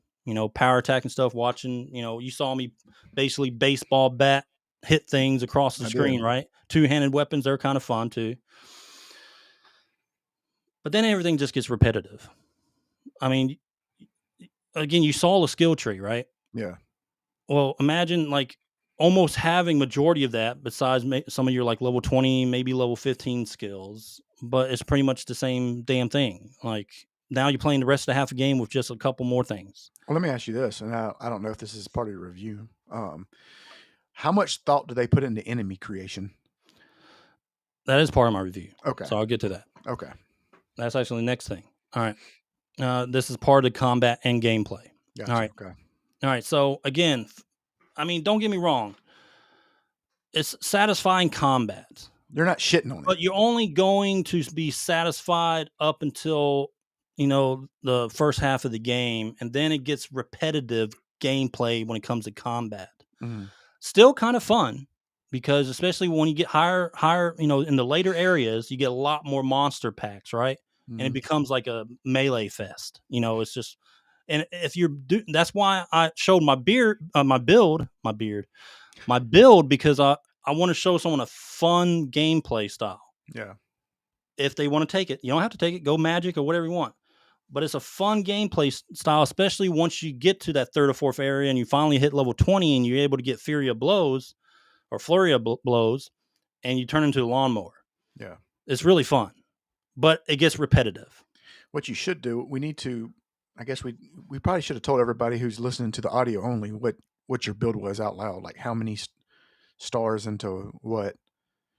Well, we'll make a separate video for this. I want to mainly just tackle a review. Gotcha. Okay. But for the audio listeners, it's just a dual wield. At the beginning of the game, go dual wield one-handed axe. And then what you can do, if you want, go to our YouTube and you'll see this live podcast, the main video, and it'll be chapters. Just go to the chapter where I kind of talk about gameplay and combat and RPG mechanics. Okay. Gotcha. And that's where you can find pictures of the build when it comes to where the skill points go. Okay. But anyway, so again, combat is fun. My build was fun up to a certain point. Then it got kind of repetitive. And I'm just like, let's get through this kind of feeling, Gameplay. All right. We talked about exploration. We talked about combat. That can be part of gameplay. But there's another thing we haven't talked about. And that is enemy types. Uh-oh. Okay. There's not a lot of enemy types. So I forget what they're called, but these little goblin looking things that you fight in the first area, they're mainly the prominent ones you fight. Then you go into the Emerald Stair and you fight these dryad tree looking things, beetles, plants or mushrooms. You fight mushrooms. They said there's a lot of bears. There's a lot of bears. All right. The bears is the main mob in the game. You're going to have bears everywhere. Why is there so many bears out of everything that they could have made? Why there's bears? Things that there's human enemies that have pet bears. There's actually one of the bosses you can find on the map of part of a bounty has a Uber bear. Oh God. As a pet. That is stronger than the boss is. But yeah, bears all over the place. But again, the enemy selection is just, you see the same enemies almost every zone. So it's like they got lazy with it. Yeah.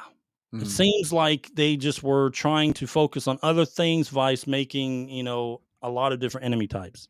And you're not talking about the design of them. You're just basically talking about the designs are fine. I'm talking about lack of enemies, basically. The lack of types of enemies. Types of enemies, yeah, okay. Because as soon as you see a few enemies in the first zone, you know exactly what to do to them in the next zone. Oh, look, there's the priest. That's going to heal the group. Let me go kill that thing. It's like playing Double Dragon where you fight. There's a guy with a shield. Almost every single enemy type has a shield except for a bear. At least I didn't meet one with a shield. I wouldn't be surprised if it did have a shield with how many bears there are. But if they have a shield, you're going to power attack just to break their stance. And then you can hit them and kill them. And then, the dryads are a lot of magical summoning, like these elementals and stuff like that to assist them. I mean, you know what you're going to do. Like, as soon as you finish the first one or two areas, you know what to do with the rest of the stuff. Yeah. And, the different humanoid enemy types all do the same thing. They're just called different. Like, you have the enemies affected by the Dream Scourge. They're like pretty much zombies, I guess, going psycho. They've gone crazy because of the Dream Scourge. I mean, they have a priest, just like your regular human enemy types. They have a shield, just like your regular human enemy types. There's nothing, and some of them explode. I think that's one of the different things. One of them explodes. But then you'll find out the little goblin guys can also explode. So it's kind of like old Final Fantasies where they had like the same design, just different colors with more hit points. Yeah. So anyway, enemies lackluster. There's not much of a, I guess, smorgasbord of enemies. It's pretty much the same thing you'll see in and out of every zone. All right. So that's combat and gameplay. Overall, the combat and gameplay, I would say, I like the combat. but again, like I said, it gets repetitive. I like the gameplay, but the enemies get repetitive. Mhm. All right. And that's again halfway through. There's a common theme here. Halfway through, trust me, you'll notice it. That doesn't mean the game's not good. Okay, I'll get to that. But you'll notice the repetition. Yeah. And you'll notice the repetitiveness as you play the game once you get again halfway through. Mm-hmm. And that's pretty much the sum of every single point we just talked about. Just halfway through. Halfway right? through. All right, let's get to, we already talked about the areas, but let's talk about once I got to the last area. I 100%ed everything from the first, second, and third zone, right? Mm-hmm. I got to, what's the place called? 𝐬𝐮𝐬𝐜𝐫𝐢𝐻𝐻. I got to the last area, final part of the story. And, that was a slog fest. Uh-oh. Because it was all the same shit over again. Again, volcanic looking area. You meet the dwarves in what is it, �𝐿𝐵𝐻𝐽 or whatever it's called. Do all the dwarves look like that character? They just look like dwarves, dude. I mean, they all have different hairstyles and stuff, but I mean, it's the hairstyles you see in the character creator. But anyway, but it becomes a slogfest now. What I'm doing in the game, I didn't 100% the zone because I was like, my weapons are just about maxed out. I have no issue with any, and now I'm playing hard setting too. Mm-hmm. Now understand that, I'm not playing in normal or anything like that. I'm playing hard. Anyway, it just got repetitive. The exploration again repetitive, but really worse than the third zone was to me. The dialogue got repetitive. I was just starting to click through stuff. I was like, let me get to the point. But anyway, so your main bad guys in this game technically are a group that's under the Empire called the 𝐼𝐶. Think of like the Nazi SS, right? Yeah. Except they don't listen to Hitler. I see. So the 𝐼𝐶 is like that, except they're like the SS, except they don't listen to. They're trying to do something different, led by this 𝐬𝐿Dwyn, Inquisitor 𝐬𝐿Dwyn, Mm-hmm. who's one of your main bad guys in the game. Is detaching themselves from the Empire. And as the envoy, you're starting to figure this out, and you have a lot of choices that lead up to that stuff. Anyway, so my playthrough, I was just like, we're going after the 𝐼𝐶. We are going to murder them because they upset the Emperor, Mm-hmm. or they're being traitors. So that's kind of what my character's personality was. Fuck the 𝐬𝐿Dwyn guy or girl, and fucking destroy the 𝐼𝐶. That's kind of what I ended with. Now, for the major parts of the story, the major stuff you see, like your main scenario stuff, what you get to see, there's a lot of cool stuff. All right. There's you go after an archmage in this area that you do, she's doing a lot of illusions. Pretty cool area. Then you go to a place that you have to do trials, and then you have a decision if you want to destroy the temple or whatever. Those main areas are cool, right? It's just the rest of the exploration gets kind of lackluster after a while. It gets boring, repetitive. But yeah, and the last 25% of the game is a slogfest. I think everyone will experience that. So anyway, I'm not going to talk about the ending. I don't want it to be too much of a spoiler. Yeah. My ending was pretty good by my choices. Okay. Mm-hmm. I went with, again, all about the Emperor, but saving people that deserve to be saved, innocent lives, and going after the 𝐼𝐶, the people that betrayed the Emperor or betrayed the Empire. So my ending was pretty good, and it was a decent ending for RPG like that. Okay. All right, so to wrap everything up, we talked about story, graphics, exploration, RPG mechanics, combat, and gameplay. Classes, companions, skill points, abilities, all that stuff. And we had the same common thing of everything became repetitive. Okay. Yeah. And that's really bad, especially when it becomes repetitive halfway through a main story of the story. That's a bad thing, but it's not too bad. Okay. It's not too bad. There's a lot of stuff that makes up for it. And the combat, yes, can get repetitive, but my play style kept it a little bit fun, more interesting, in your face kind of combat, right? Yeah. All right, so my final review for this game is, pull up my graphic. No, you got a graphic this time. Yeah. My final review for this game is a 7. It's IGN 7. I actually agree with IGN. I agree with IGN's review on this game. Okay. I read it after I decided to give it a 7, and I agree with the review, believe it or not. Yeah.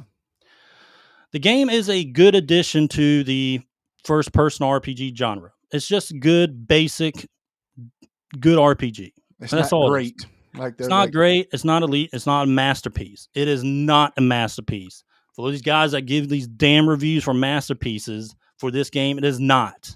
Yeah. Stop listening to those people. But it's not as terrible as other people are making it out as well. And those people, most likely, the common theme is they have an Xbox profile. Yeah. Okay? Stop it. You don't have to shield for Xbox, man. Just be truthful about it. Yeah. And don't be the person that says it's a shit game. You haven't played the game.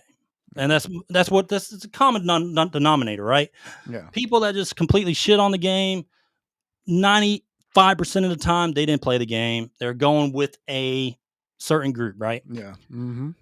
But, I agree with all the backlash that the developers got for that. I agree with that, but that should not be part of your review. Okay? Yeah. Or if you agree with the political stances or whatever, that should not be part of your review also. Correct. To give it a better score. Correct. This is all gameplay, straight what the game is. It's a 7. All right? It's fun to play up to a certain point. It becomes a slog fest, but it still has those redeeming portions that kind of make you jump back in, but then, again, it pushes you away, all that crap. And that's what it is. It's just it's a good game. It's a good RPG. The only review that matters. Yeah, it's a good RPG. You made this with AI, didn't you? I did. What's that say at the top? So when it comes to if you should, I don't know, dude. Anyway, when it comes to what if you have Game Pass and you're playing on Xbox or PC and you have Game Pass, I would say play the game. Play it now. You'll enjoy it if you like first RPGs like that. You're going to enjoy the game. You'll probably experience the same things I have, but you'll still enjoy the game when it comes, when it comes full circle. You'll enjoy the game. Don't expect anything revolutionary. Don't expect anything different. That you haven't experienced before in an RPG like this, like your Skyrims and your other Elder Scrolls games or whatever. You're not going to experience anything different. Mm. And the immersion's not there for this game. That's why I couldn't give it an 8 either. You can't steal, you can't hurt NPCs. The NPCs are very bland. They're stationary. There's not a lot of.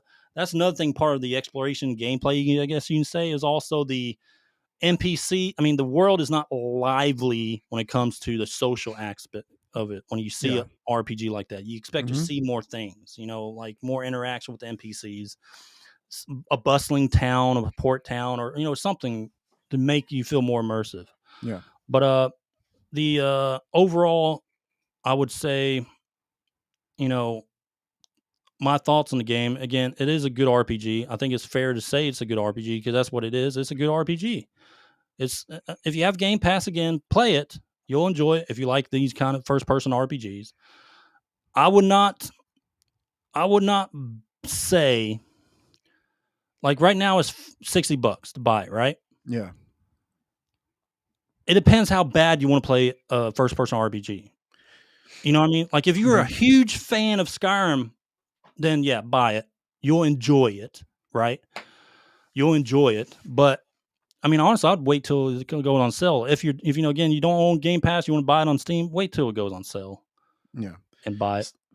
What this is just a yes or no question. Is the replay value there?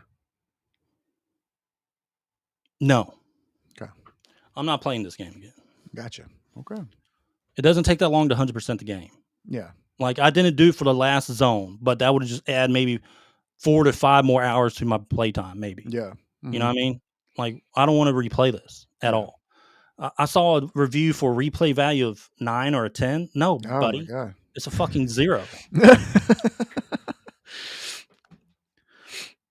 Yeah. I mean, until mods come out, like if this can get modded, not even to the, of course, not to the level of Skyrim, but if this can have some decent mods that some good modders work on, there is replay value. But right now it does not have it as a base game. Yep. I mean, like, I'm not interested in seeing different things that happen for different dialogue choices. I'm just not interested. I don't want to slog through all that crap again. Like, I really don't. Shadowing Design says, not even close to Elder Scrolls. Never say it's better than Elder Scrolls series if you cannot actually compete. Yeah, I mean, it does. People that say it's, I mean, this is where I'm going to get at with this. I didn't do my review trying to base it off a Bethesda game. I kind of looked at it as like, this is a Obsidian game. I've played Obsidian games like the Pillars of Eternity or whatever, and I played the Outer Worlds and a few others, right? I know Obsidian games, so I can base it on their past work. Outer Worlds is a way better game than this when it comes to, because in Outer Worlds you have immersion. You can steal and kill NPCs. So Obsidian can do this. But why they chose the route they did with Avowed is kind of is confusing. Why they didn't do that. Yeah. And the NPCs were better in Outer World. So, that's kind of weird to me. Yeah, Pillars is fantastic. Yeah, it is Shadowing. But anyway, so again, based off just that, without any comparing to Skyrim, it's a good first-person RPG. That's it. And I do want to talk about some things when it comes to. Actually, that's going to be in my worst things about Avowed. We'll get to that here in a second. All right, but like I said before, when it comes to buying, I would wait till it goes on sale unless you're a huge fan of first-person RPGs, and I would say buy it now. Okay. Yeah. You'll enjoy it to an extent. You'll enjoy the game. If you have Game Pass or PC, I'd say go ahead and play now. I mean, you're already paying for it. Might as well play a game like this. It has some type of longevity to it. Again, around 50-hour mark. Unless you just do the main quest, you're looking at about 30 to 40 hours without the exploration. But it just wasn't what I was thinking when it came to the world, like the exploration and stuff like that. Anyway, so yeah, 7. That's my final score. It's a fair review. Again, no picking sides. It's like the only review that matters. Picking sides. It's an honest review. Yeah. And at the end of the day, I look back, I enjoyed the game. Okay. But it's nothing new. It's nothing great. It was just a decent, good addition to the RPG. You're not going to remember it a year from now. No, I'm never going to play it again. Gotcha. Okay. Probably even when mods come out for it, I'm still not going to play it. There you go. All right. So let me close this. All right, Grant. All right, let's do our tie-in for this review. So again, Avowed got a 7 from us, the DMG Gaming Podcast. Let's do a tie-in for our Disgruntled Gamer Rant. Let's do it. I'm going to talk about the things I really disliked about Avowed. Okay. It's not a top 10 list. It's a top 5 list because when I did the top 10 list, I noticed everything was pretty much, some things were the same. So I just condensed it down to top 5. Yeah, well, you can do it however you want to because I didn't play the game. So you're the only one that had the list. Do it however I want to. I say do it as a top 5. So there you go. Yeah. All right. So this episode's top 5 list. And I would say, again, a Disgruntled Gamer Rant at the same time. So it's just combined this time. It's combined. Gotcha. Okay. Yeah, it's so much easier to do. But what I will do is this. Let me go to this. Actually, no, let me remove that. Let's do this. We'll talk about something different for the rant. Like, it's going to be similar because we're overhyping games, right? We're talking about the consequences of overhyping games. It's going to involve Avowed. Yeah. But let me just do this. Let me go to this one. All right, top 5 worst things about Avowed. Okay. All right. So number 5, Grant, is we talked about earlier, the limited RPG mechanics. Okay. It didn't feel good. It didn't feel like an RPG. It felt like an action game based in first person because of the limited choices you had when it came to ability skills and all that stuff, putting points in. Very limited. So limited RPG mechanics is my number 5. Number 4 is world building. Was very bland for a game like this. Okay, that includes immersion. NPCs are not lively. The world felt dead, like when it came to people. Yeah. I mean, it was the living lands, but at the same time, they just should have renamed it to the Dead Lands because the NPCs were. Oh, I got you. It was just like it was not. It just didn't feel like any immersion with the. Let me write your jokes for you next time. Don't ever do that again. Anyway, the adults are talking right now, buddy. Don't make jokes like that again. The adults are talking. That wasn't even a dad joke. That was a grandpa joke. And I am going to compare it to Obsidian's prior games like Outer Worlds. The immersion and interactiveness in the world is not there. Okay, exploration's there, but the immersion's not. I thought Outer Worlds was great in immersion. I thought that was a great game actually. All right, that is a really good game. You could kill NPCs, steal, all that stuff you could do in, other first-person RPGs. Number 3, let's talk about this. Companions. Cobb was a cool dude. All right? Like shit, though. Yeah, his dialogue was okay for, I'd say the first zone in, what was it, Dawn Springs or whatever. Well, you go on his main companion quest is to go to find his lover that you find out a little bit later. Mm-hmm. But it's not even really a little bit later. You find out pretty soon about his lover, Tamon or something like that. He lost his... No, it's a guy. Oh, okay. So you go through this thing and how he loved this guy. He ended up dying, and then you eventually find a memorial site and you talk to Kai about it, and that's where you can start the dialogue into actually romancing him in the game. You can romance Kai in the game. All right. But I saw choices though. You do have the choice. I saw an argument of a guy saying, "No, you didn't. No, you couldn't." Yeah, that's because he didn't play the game all the way through. All right. And also, he went by the news of some of the developers saying there's no romance options, romance in the game. I mean, yeah, there's not. You don't see stuff, but you can romance them into basically being together. Yeah. To then recognizing you and the NPC are together. That's where the dialogue goes. But let's talk about the next companion. Whatever her name was. The furry one. Oh, boy. 𝐾𝐿 or something like that. The whore. The little... All right. So she is pretty much very aggressive the entire time. The furry is. Very aggressive. Talks about sex a lot. And then you can actually get to a certain dialogue in the 4th zone when you make camp one night. You can actually make dialogue with her to kind of hint at you guys just did something sexual. Because it just cuts. All right?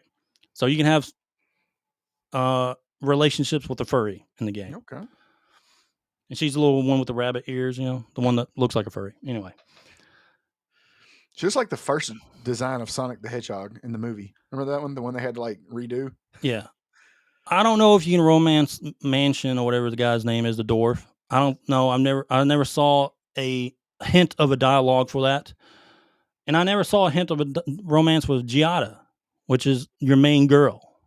Your main human girl. But she's hot, so, I mean, Great voice. Whoever the voice actor for that, did a phenomenal job. And the character was actually interesting. I liked that companion. Like, wherever I went, that companion was with me because I liked what she said. Like, when we did stuff, like kill things and, execute people. Yeah. She said what I wanted her to say. And a good companion, at least for my playthrough, she was a good companion. Plus, she healed. She put a shield on you, like a bubble. Mm-hmm. Like, she was pretty op. Cool. I mean, that's what she was. She was op. But I never saw a dialogue option to romance her. Unless I missed it. I don't know. I mean, they said from the get-go, remember, there's no romance options. Yes, there are. Uh-oh. Okay, there is. But there's only, so far, what I've seen is 2 options. Furry, or if you're a male character, you play a male character having a gay relationship. Okay? What would happen if you're a female character? Could you romance 𝐿𝐴? Yeah, you could. You could. Again, it's choices. You have the choices. All right? You don't have to do any of that stuff. All right? So, but at the same time, they don't give you the option to... Or is he going to say, sorry, you're not my type? But the most attractive and best looking character in the game for NPC and companion wise is 𝐿𝐴𝐵. Yeah. A human female, but you can't, I don't think you can romance her. I never saw an option to even do anything. So, and that's who I like watch my dialogue with, right? To see if I could. Mm-hmm. I did it actually with everyone because I wanted to see like where the roads would lead. So 𝐿𝐴𝐵 just never had that option of knowing something was going to lead from it. Yeah. All right. All right. Number 2. The fucking character creator, dude. God awful. Like no thoughts, no work, no... Worse than Dragon Age? Oh, yeah, dude. I mean, Dragon Age, you had hair physics. Oh, God. This, you had mushrooms on your face. It's terrible. And scales. I saw some of them, and they were just ridiculous. I mean, you don't have to put them on your face. You can make them look... But you can't make them look however you want to now. You can make them look in certain ways, but you can't make them how you want the character to look like. You can't do that. It look like cow limited shit options. Look like cow shit on people's face at some point. Yeah. So the godlike looks were horrid. They're horrendous. And there's nothing cool or creative about the character creator. Missed opportunity there. It's garbage. All right. Number 1. Uh-oh, here we go. Number 1. I'm going to close this, Grant. Remove that. And go to our Twitter real quick. Go to that Twitter, buddy. And bookmarks. Now, I want to show you something, Grant, because this rings true. This rings true. All right. Let me know when you see this. You see that? I see it. Mm-hmm. All right.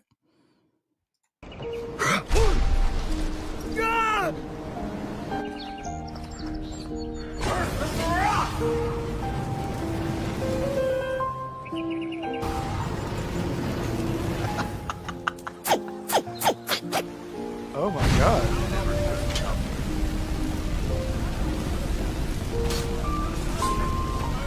I love doing that in Skyrim.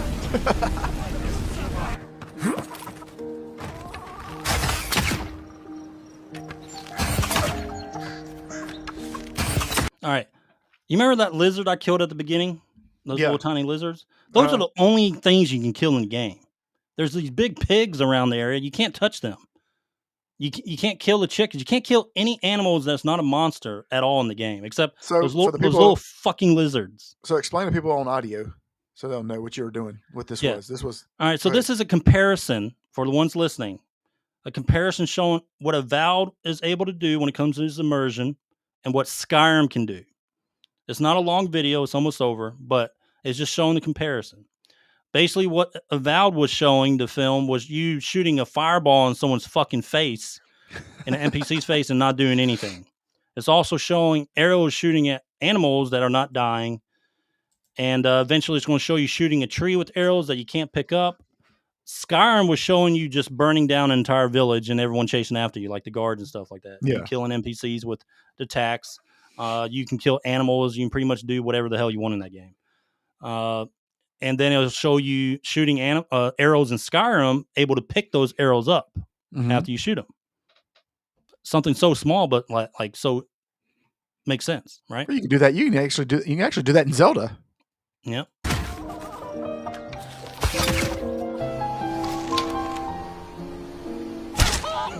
Yeah.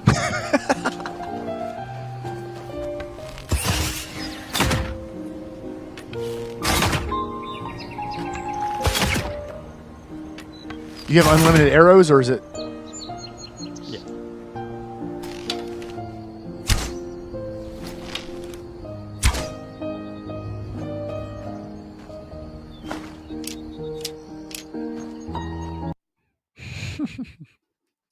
All right, so the last part of that video for the listeners is it showed you in Skyrim just capping a chicken with an arrow, just blood splattering everywhere. Yeah.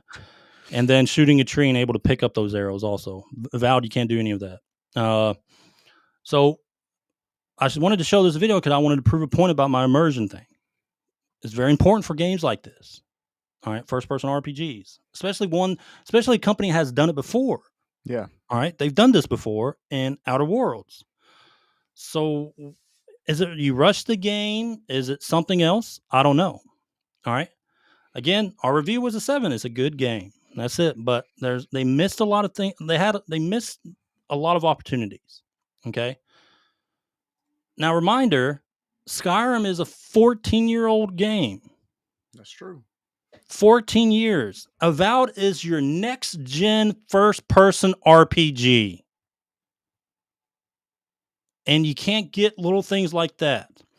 Well, so what the argument would be is, well, they worked on Skyrim for a lot longer than they worked on Avowed. Okay, that's cool. 2011. Yeah. When it was released. This is almost 15 years later. With the next gen title that you don't have any type of immersion. There's also two. I think that's inexcusable. I think that's inexcusable in today's age when it comes to these types of games. I mean, you're right. You're absolutely right. It might be like a tiny, minute detail that some people might not care about, but it actually adds so much to the game with good immersion. That's true. And honestly, if there's good immersion, if you have good immersion in the game like this, all your other things also open up to being better. Yeah. Your exploration, NPCs, so many things open up to could have drove my score to 8 or 9 easily, right? Yeah. So immersion is very important. You can argue all you want to. Could you imagine if Grand Theft Auto? Well, no, but could you imagine if, like in Grand Theft Auto, you couldn't fight anybody but just do basically people that are on the mission? Yeah. That's it. So, Grant, my number 1. Yes, I'm comparing it to Skyrim. A modern Skyrim is better than a next-gen first-person RPG. And more than just next-gen. It's like next gen. It's I think 14 years better than Avowed is. Yeah. I think that's an issue. Doesn't mean Avowed wasn't good. It was. But it could have been so much better. It's like they half-assed it. But for a company that has done the things that we're talking about before, okay? They've done this before. Yeah. It's not like something new to them. Oh, you can't compare Bethesda and Obsidian. That's a common argument I see on Twitter. Can't compare them. Oh, I'm not really comparing because Obsidian's done it before, but they didn't do it in this game. So what are you talking about? All right. So that's the top 5 worst things about Avowed. Uh-oh. Now we're going to get into a Disgruntled Gamer rant. Now I'm going to show this graphic. All right. And now I can talk. Not shitting on Avowed, okay? We gave it a 7. That means it's a good game. Yeah. But it could have been so much better. It could have been so much better. We said the same thing about Dragon Age. It could have been so much better. Yep. It had everything there. It's just like halfway through, they just... Okay, well, that's it. Let's just be lazy. That's what it just feels like. All right. Grant, Disgruntled Gamer rant. The subject for this episode is the consequences of overhyping games. Yep. Okay. Now, let's go ahead and segue into Avowed. Yeah. Okay. This game was overhyped. Very much overhyped.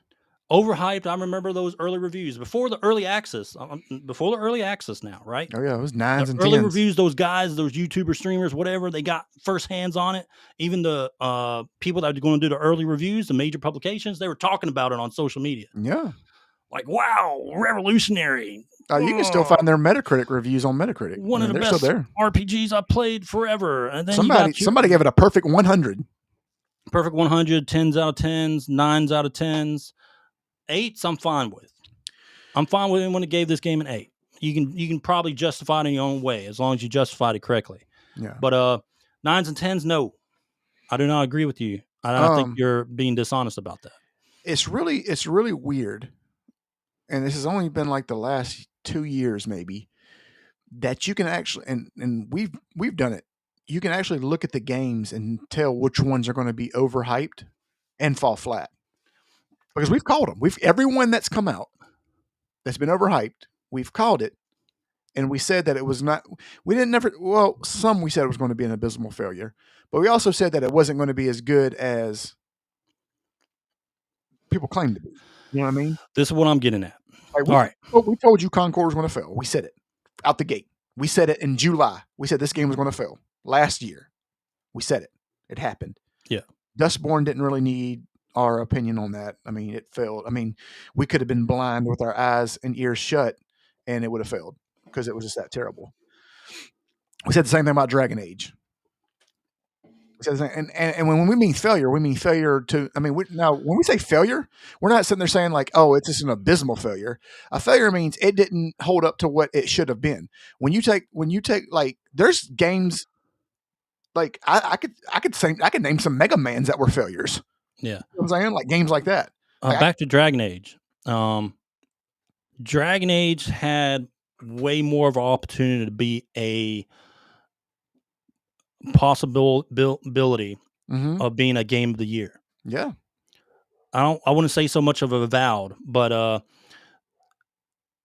they took Dragon Age is just like a weird one because it's like the developers took a shit on their own game halfway through. It's like they did it on purpose.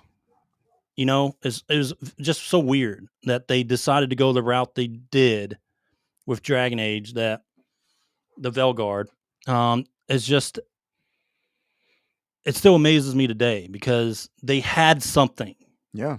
At the very beginning of the game, up to about halfway through, they had something going. And then they said, like we said before, fuck our game. That's pretty much what it feels like once you hit that point in the game. Avowed, they just, a lot of missed opportunities, I think, to make it into, I don't think it would ever been a masterpiece, but, you know, you're talking about regular 8 and 9s, you know, have that 90% maybe score. Yeah. You know, possibility of just being thrown into the conversation of maybe game of the year, you know? But I mean, like, there's going to be, I will say this, there will be shows that nominate Avowed for game of the year, and it's going to be the Game Awards. They will. I mean, that's because they shield, what's his name? Craig Miller and all them.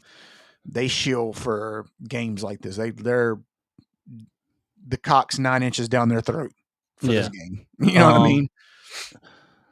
But anyway, back to overhyping about, you know, everyone, I mean, obviously, I mean, if you guys, any of you guys listening were on social media about the overhyping of this game, Avowed, of the early reviewers, the guys who got access way a while ago, talking about how great it is, how massive piece it is. It's greatest, one of the greatest first person RPGs they ever played. I'm talking about them. Yeah. Like, it is with eyes, because it's like they don't think we see when we look at a game trailer or gameplay of a game, that we don't see the game. You know what I mean? Correct.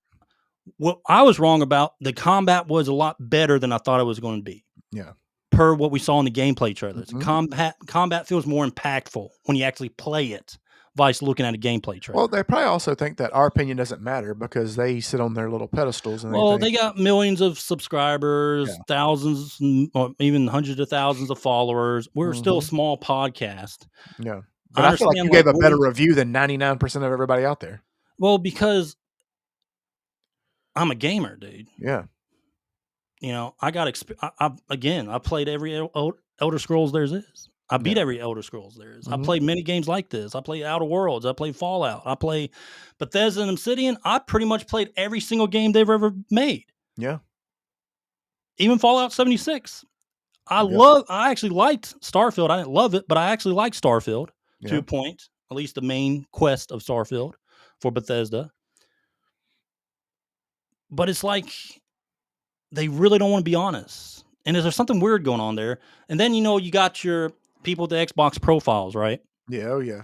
Are just lying so badly just to push an Xbox game. You don't have to. No. You can love Xbox, but you can still be truthful about the damn game. And the thing is, it's a good game. It's not, but be truthful about it. But it's not a fucking masterpiece, brother. Yeah. Don't fucking shove that shit down my throat. Don't lie to me like that. It's not a fucking masterpiece. It's not even a 9 out of 10. So just be truthful and honest to yourself, and people might take you fucking seriously. That's it. The thing about it is, what's the harm in being truthful? Like, I mean, I guess they're afraid of getting the early access and stuff like that. We got a lot of new views that just came on from that probably didn't see our review. So our review was a 7, which is a good game. Yeah. And it's a good addition to the first-person RPG genre. It's a good game. It's not a great game. But it's not great or masterpiece, okay? It's just a good game. So don't think we're shitting on it right now. We're just talking about early reviews and stuff like that. Yeah. Anyway, so yeah, overhyping. I mean, they've done it for so many games, and that's why we had the other podcast talking about early reviews. Yeah. You remember? Yeah. So this is a time to do that also. Maybe a regurgitation, but it needs to be said. You guys got to watch out for those early reviews. So what do you think? Because the next game up that they're going to be latching onto is going to be the next Assassin's Creed. What do you think? Do you think it's going to? I think we're going to end up doing the same damn thing all over again. All the guys, it's revolutionary. We saw the gameplay for Assassin's Creed Shadows too. It's literally the same game as every other Assassin's Creed. Hey, look at him on his horse riding through the woods. You can do that in other Assassin's Creed. What are you fucking talking about? Look at the parkour. Okay, parkour was good in Mirage. You know, there's been good in other Assassin's Creed. So what are we talking about? Yeah. But the thing is, I think Assassin's Creed Shadows will also be just a good game. Yeah, I think Assassin's Creed, not great, not wow, revolutionary, nothing like that. I feel like Assassin's Creed is the average Assassin's Creed game. I think Assassin's Creed has run its course. I don't think they need to make any more. Yeah, I mean, there's nothing more you're doing. Like, you're not doing anything new. Nothing new. So I'm saying, like, you're not doing anything different than you did. The combat, dude. The combat looked kind of shitty. The combat didn't look that good. It actually looked worse. Well, I mean, let me rephrase that. Combat looked like any other Assassin's Creed. It actually looked a little worse than Odyssey. You still have the finishers that you had. You had good finishers in Valhalla. This one looks like it has decent finishers. But I mean, again, it's nothing like, oh my God, look at this game. Like when Assassin's Creed came out, that was a trend-setting game, the first one. You know? Oh, I mean, yeah. I mean, actually, the first few. Yeah, and they just kept building. They built on top of that, and then they got to the point where it just kind of like they stopped. Now it's kind of like Madden 2K, where it's just the same game, different players. That's it. So on an overhyping, like, again, it's more of a warning, but at the same time, to like the people that do overhype games, man, just be honest about it. You know, they can't be honest about it. Let me tell you why. Because one, they're invested in it. Well, their money is tied to their honesty. First of all. Yeah. I mean, that's one part. Second of all, if a lot of these people, here's the thing is, if a lot of these people were honest, like they want to be, they would lose all their early access to any game for the rest of the game, all the games coming up. Maybe that's why we're we're growing pretty good. You're growing at a fair rate. Maybe we're being too honest. Maybe we need to go start lying, start shilling, like, or either say, oh, it's a complete shit game. Look at this complete trash. Or we can do the opposite also. This probably get views too, right? Which is, oh my God, this is the greatest game ever made. Can they make this an 11? Look at that horse jump. Look, I'm gathering in the woods. Oh my God, there's not enough numbers I can think of to give this game a score. That video that guy posted riding that horse and just being like Assassin's Creed Shadows. Yeah, and then like the horse got stuck. Yeah, whoever was doing that. He like fucking sucked at riding the horse. All right, but yeah, overhyping games. Stop it. It's not going to stop. Some games deserve overhype. They overhyped Elden Ring a lot. Boy, did they live up to it. Yeah, I mean, here's the thing is, like, games. But everyone knew that game was going to be good. Like just by Grand Theft Auto 6. Grand Theft Auto 6 is going to be overhyped, but it's going to deliver. It's going to be worth it. People had eyes. Yeah. But we're saying the same thing for overhyping these other games like Avowed and stuff like that. People have eyes. Yeah. Anyway, so I would say just be honest. But anyway, so wrap up everything. We gave Avowed a 7. It's a good game. Disgruntled Gamer. I gave a top 5 list of the worst things about Avowed. The worst things that there was, and what could have made it better. Yeah. As a first person RPG, but which are common sense. With what I said is nothing new. It's not like, oh wow, breaking news. It's probably what a lot of people are thinking that likes Skyrim games, Elder Scrolls games, and games like Avowed. They're probably thinking the same thing. Well, the thing about it is your review is what separates your review from a lot of everybody else's is the fact that you tell what you don't like about it, but you explain why. You don't just say what you don't like about it. Like you're going to see other accounts out there be like, oh, this is gay. It's got gay people in it. Well, that's not a review. There's no reason that you should. So about that whole issue right there. The developers really shit the bed there with them talking too much about, saying don't buy our game or whatever. You know what I mean? That's what I'm saying. Like, but more and more people have done that, and then more and more people have paid the price. So you can say they're woke or whatever like that, but the game has choices in it. Correct. Okay, and there's nothing woke about this game. No, because you have the choices to do whatever. That doesn't mean it's great, but it's still a 7. It's still a 7. Which is, again, 7 is not a bad score. It means good. It means it's a good game. You're gonna get an email from IGN. Someone's gonna hate on it. Like they're gonna see the title of the YouTube video and be like, "Oh my god!" No, you're gonna get. You're gonna play this game. You're gonna get an IGN. You're gonna get an IGN. Prove that other guy. I'm prove him wrong. Like I had to do half the people on Twitter today. But they're gonna send you a cease and desist. You can no longer get. Here's my Steam account with the playtime and the achievements. Oh, that's another thing we need to talk about. To finish this off real quick. I'm not going to talk about too much because it's still a very new game. Like it literally just released. What, Tuesday, right? How are can we get a look at I want to look at the Steam scores. I want to see that because it's Friday night. You'll get a cease and desist letter from IGN. You can't no longer give games a 7. Game completion rate to just beat the game on any difficulty is 2.5%, which I'm not going to judge right now because it's still very, very new. Yeah, no, but I like to see what the probably going to play it this weekend and stuff like that. Maybe, but you can still get an idea, and we need to make sure we explain this.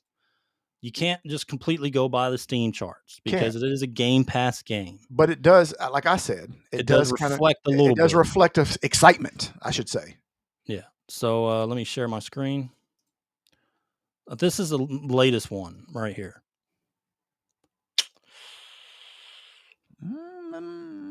It's sitting at 77%, which is, it's actually gone down. I'm not trying to say shit. I'm not talking shit. I'm just saying it has gone down. I honestly thought with double the reviews from last time though. Yeah, but that's still okay. Okay. When it comes to the review, that's okay because we were sitting at about 2.2K reviews last time we checked this last podcast. Now it's up to 4K and it's only went down by 1.something%. Okay. What is the gameplay now? Where is it at now? 17,000? Is that where it's at now, or is that the high? No. Current. You got to look at current. Here, I can't. It's too far away. I can't see it. Here. I'll blow it up. Players right now. 13. Players right now. So, but this is This is 2 hours ago. I know. I'll be honest with you, and I'm not talking shit about it. I'm just saying. I thought they would be in the 20s. Yeah, I'll be honest with you. But this is where I'm going to compare it again because we're going to be fair. Outer Worlds 1, this Obsidian game, had around the same thing in Steam numbers. Now we got to compare it as an Obsidian game. Yeah, I get it. Okay. But at the same time, then you got to look at, which we don't really know yet, the cost of production of the game. But we don't know the Game Pass numbers. I tell you, I will say this. I am going to say this. If it doesn't break 25,000, by next Friday, then Yeah, but Outer Worlds was considered a successful game, and it didn't break 20,000. Yeah, but was Outer World as hyped as this? Was it overhyped? No. Okay. No. But it still doesn't mean it's not successful. Well, I mean, I'm playing both sides here because I don't want to be just like, oh, the fucking shit game. Well, I'm not calling it a shit game, but on the flip side, I can make a game and sell one copy and call that a success. You know, because that's because you never made a game before. Well, that's what I'm saying. Okay, that would be a success. Exactly. So, but if I showed you like I sold one game, all and you'd be like, man, you fucking suck. I'm comparing it to their other games, okay, that they've made before as a studio. And Outer Worlds was a Game Pass game. The Steam numbers were around this. Okay. Take it, whatever. No. What I'm saying, I guess all I'm saying is this. And like I said, I believe everything that you've said. All I'm saying is the hype behind this train. I'm telling you, Razortooth. I'm gonna make that shit on Grok. I'm telling you, Shitfall is going to be the new game. It's going to be the next Chrono Trigger, buddy. Y'all better watch out. Boy, that's going to be the biggest scam in gaming history right there. Square Enix is going to give me a call and they're going to be like, we need you on our team immediately. You're what we've been missing. But no, what I'm saying is... Sweet Baby Incorporated is going to give you a call. IGN's going to give you a call because they start giving our games a 7. That's our thing. Gimmick infringement. Listen, all I'm saying is this. All I'm saying. The locomotive for the hype behind this game was huge. It was huge. And all I'm saying is the coal that needs to be pushing this locomotive is lacking. That's all I'm saying. That's all I'm saying. That's it. That's all I'm saying. There doesn't seem to be enough fuel, I should say, on this locomotive to fuel it. That's all I'm saying. That's it. I'm not calling it a failure. I'm not saying it's shitty. That's all I'm saying. Now, this is Outer Worlds. All-time peak 4.3 years ago was 20K. And this, I really like this game too. Let's see.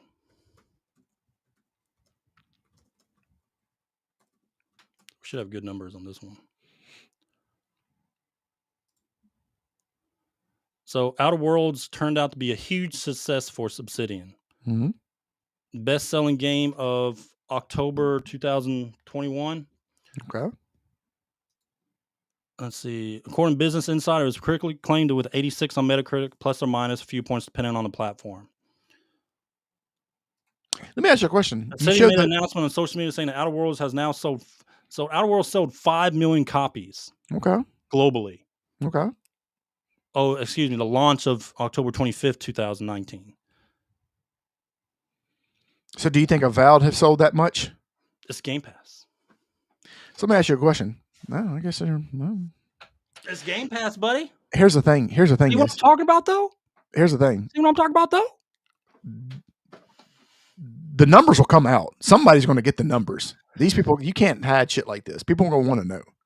They're going to come out. Dude, listen, I understand what you're saying, and I actually agree with you. Mm-hmm. It doesn't look good, right? Yeah. I guess all I'm saying is the hype isn't being matched. The excitement and the hype are not matching. Fair. No, I get that. All I'm saying is just looking. Explain all possibilities, right? Yeah. I mean, I could be wrong, but I'm just saying, all I'm saying is the hype and the excitement aren't matching. You would think the amount of, you would think it'd be like 40. I mean, here's the thing, I guess this is what I'm saying. If I didn't know anything about this game, I wasn't even a gamer, right? And you just, and all this is all I heard about was Avowed. My thing would be like, wow, 40,000 people are playing this game right now, at least. If you saw the Steam scores and didn't really understand how the Game Pass thing worked, or exactly, but we don't know, man. But you know, I'm kind of trying to show a real world comparison to a really successful Obsidian game and the Steam scores. Let me ask you a question, and maybe I missed it in your review. You showed that there was 200 and something people working there. What was the correlation between that and your review? It's like 280 plus. Yeah, but what was? Yeah. I didn't want you to miss anything in case you didn't. You forgot. Yeah. So the correlation. Let me close this real quick. Stop sharing. All right. The correlation with the amount of staff they had on hand was the failure to do immersion like they did in Outer World. I see. Mm-hmm. Okay. The staffing didn't really change that much. between their. They probably actually added people. Let's see. Obsidian totals. 1 second. Yeah, you would think that over time they actually added people. That's what I would think. Yeah, in that amount of time. Obsidian staffing 2019. Let's just do 2020.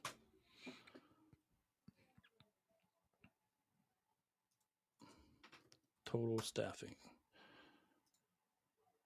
All right, so currently they have over 300. About 200. So they've added 100 more people and did less. See, this is what I'm. That's another thing I want to. Yeah, I mean that's what I'm talking about though. It's Yeah, kind of okay. Like their studios has gotten more popular, or I guess a little bit bigger, just a little bit since Outer Worlds, right? But they failed to add things they had in Outer Worlds that was kind of trademarks since Outer Worlds release, kind of what a Obsidian game should be, right? Yeah. So I think that's not a good thing. Yeah, well. Because Outer Worlds 2 is coming out also here soon. They're going to have 2 games in 2025. Well. Did they move on too quickly to finish Outer Worlds? That's true. We'll see. I mean, here's the thing is, like you said, a game got a 7. The truth will come out. The numbers will come out. We'll know in about 4 or 5 months if this game was a success or not. Good talk, Grant. Good. There we go. Good talk, Grant. All right, so that's it. Scores us a 7. Overhyping games, blah, blah, blah. We talked about a lot of stuff. Now I need you to shut up, and I need you to load up that game Gambit. That game Gambit. I need you to load it up. I need you to load up that AI. Let's see what soft serve of shit they're about to give us today. AI different question this year. This year. This podcast. Okay. Like we've been around forever. I know. All right. So So next segment is the game Gambit. This is where we ask AI to give us randomly generated game to talk about. We don't know it. You learn together. Whatever. 90% time is going to be a shitty game. So far, we've gotten quite a bit. Some garbage. All right. So let me go ask AI. So what are you asking it? Say the prompt out while you're typing it. So what I'm going to ask him this week is give me the most random best or worst game people probably never heard about. Okay. So it could be a good one or a bad one. Okay. One day we'll get King's Quest, and then you're just going to have to shut up and let me talk.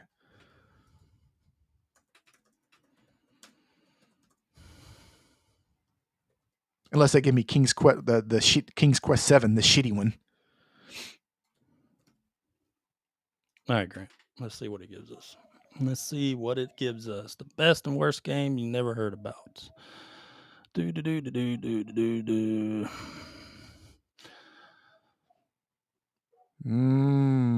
see your face. Do I know about this game? All right, Grant. Oh boy. Give me a second. I like that because it makes me believe that I know about it. Is it Mech Warrior? Battle Chess? What are you talking about? Old games for the PC, the Tandy 1000. No, this actually came out, I think, on Nintendo. Oh god. Or no, maybe PlayStation. It's gonna be Silver Surfer. Mylon Secret Castle. No.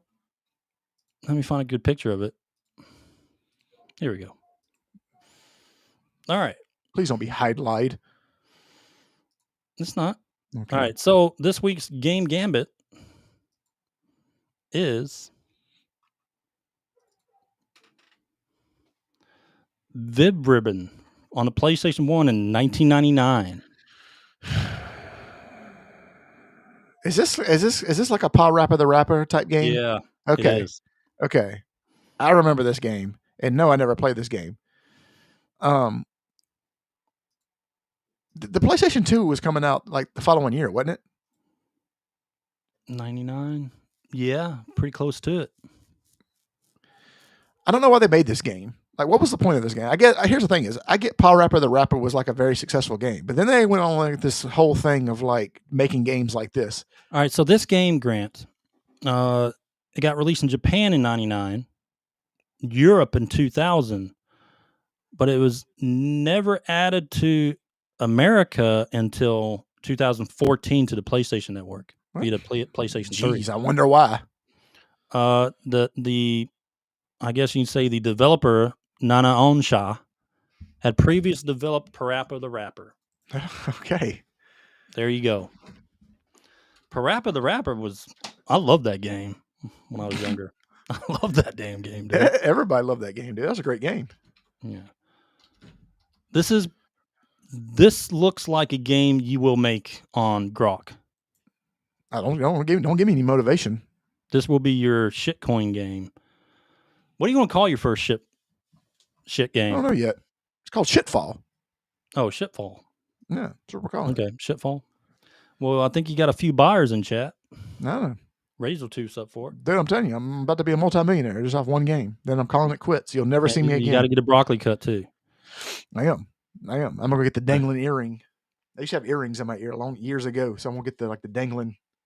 I'm gonna poke the holes back out. All right, so let me ask some more facts about V. Then we're gonna go to gameplay. We're gonna show a little gameplay. I'm going to say this. I looked at the IGN review on this game. There is no IGN review. Never came out in North America. But is there IGN Spain review? Hold on. But there is user reviews from IGN. And the user reviews from this game, I'm gonna let you guess. How much? I want you to guess. A 3. No, an 8.3. The same score as Final Fantasy VII. So what they're telling me is this game is on par with Final Fantasy VII, one of the greatest RPGs ever made, one of the greatest games ever made. Let me go over a few things about it.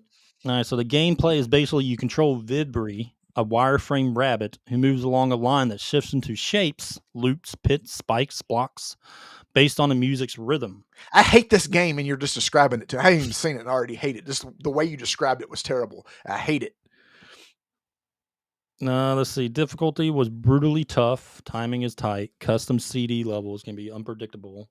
You know Cult what? classic, especially in Japan among retro gaming enthusiasts. I could see that. You know what we need to do? And innovation earn it a loyal following. You know what we need to do? How about we just shut up talking about it and let's show the footage? Let's do it. Let's see what we're talking about here. Fucking Vib-Ribbon. Like that cover makes me want to break something. It angers me. Here we go. Let me share.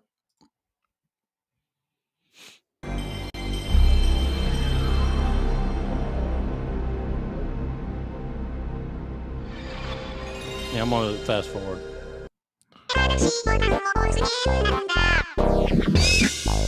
Yeah, buddy. I hate this game. I hate you for showing this game.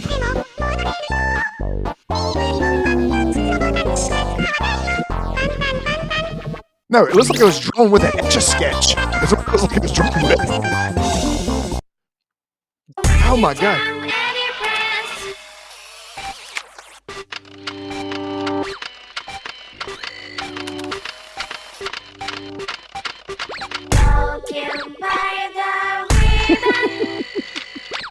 This game makes Rapper the Rapper look like Elden Ring.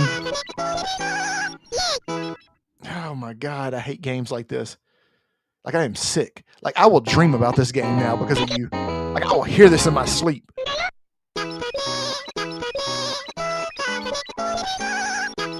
Sounds like a song from the 1920s. You remember? I know, right?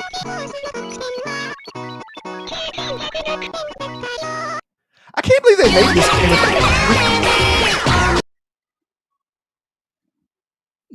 No, I can't believe somebody made this game and thought this would be a good game. Like, what were they doing? But it got an 8.3. I guess people liked it, Grant. It's a cult classic in Japan. If I didn't know anything about video games, I'd be like, and I had two choices of games to buy. I would buy this game over Final Fantasy VII because of the same score. For our listeners, just imagine we showed gameplay, but it was pretty much just white lines and a rabbit walking around and singing or rapping or whatever. I don't know what it was doing, but it's called Vib-Ribbon, 1999. No release in North America. And I hate you now. This game. I hate you for showing this game. You can hate AI, buddy. Yeah. AI. Well, AI chose. That's how I know they're going to take that. That's how I know they're going to be like Skynet. It's because they do shit like that. That's going to be my personal hell. I'm just sitting in a room, and that music's playing over and over again. That's it. Yep. All right, Grant. That was the game Gambit. Vib-Ribbon, 99, PlayStation, in Japan and Europe. In 2014, it came to America. And that's the game Gambit. Should have stayed in Japan. All right. That's it. All right, let's wrap it up.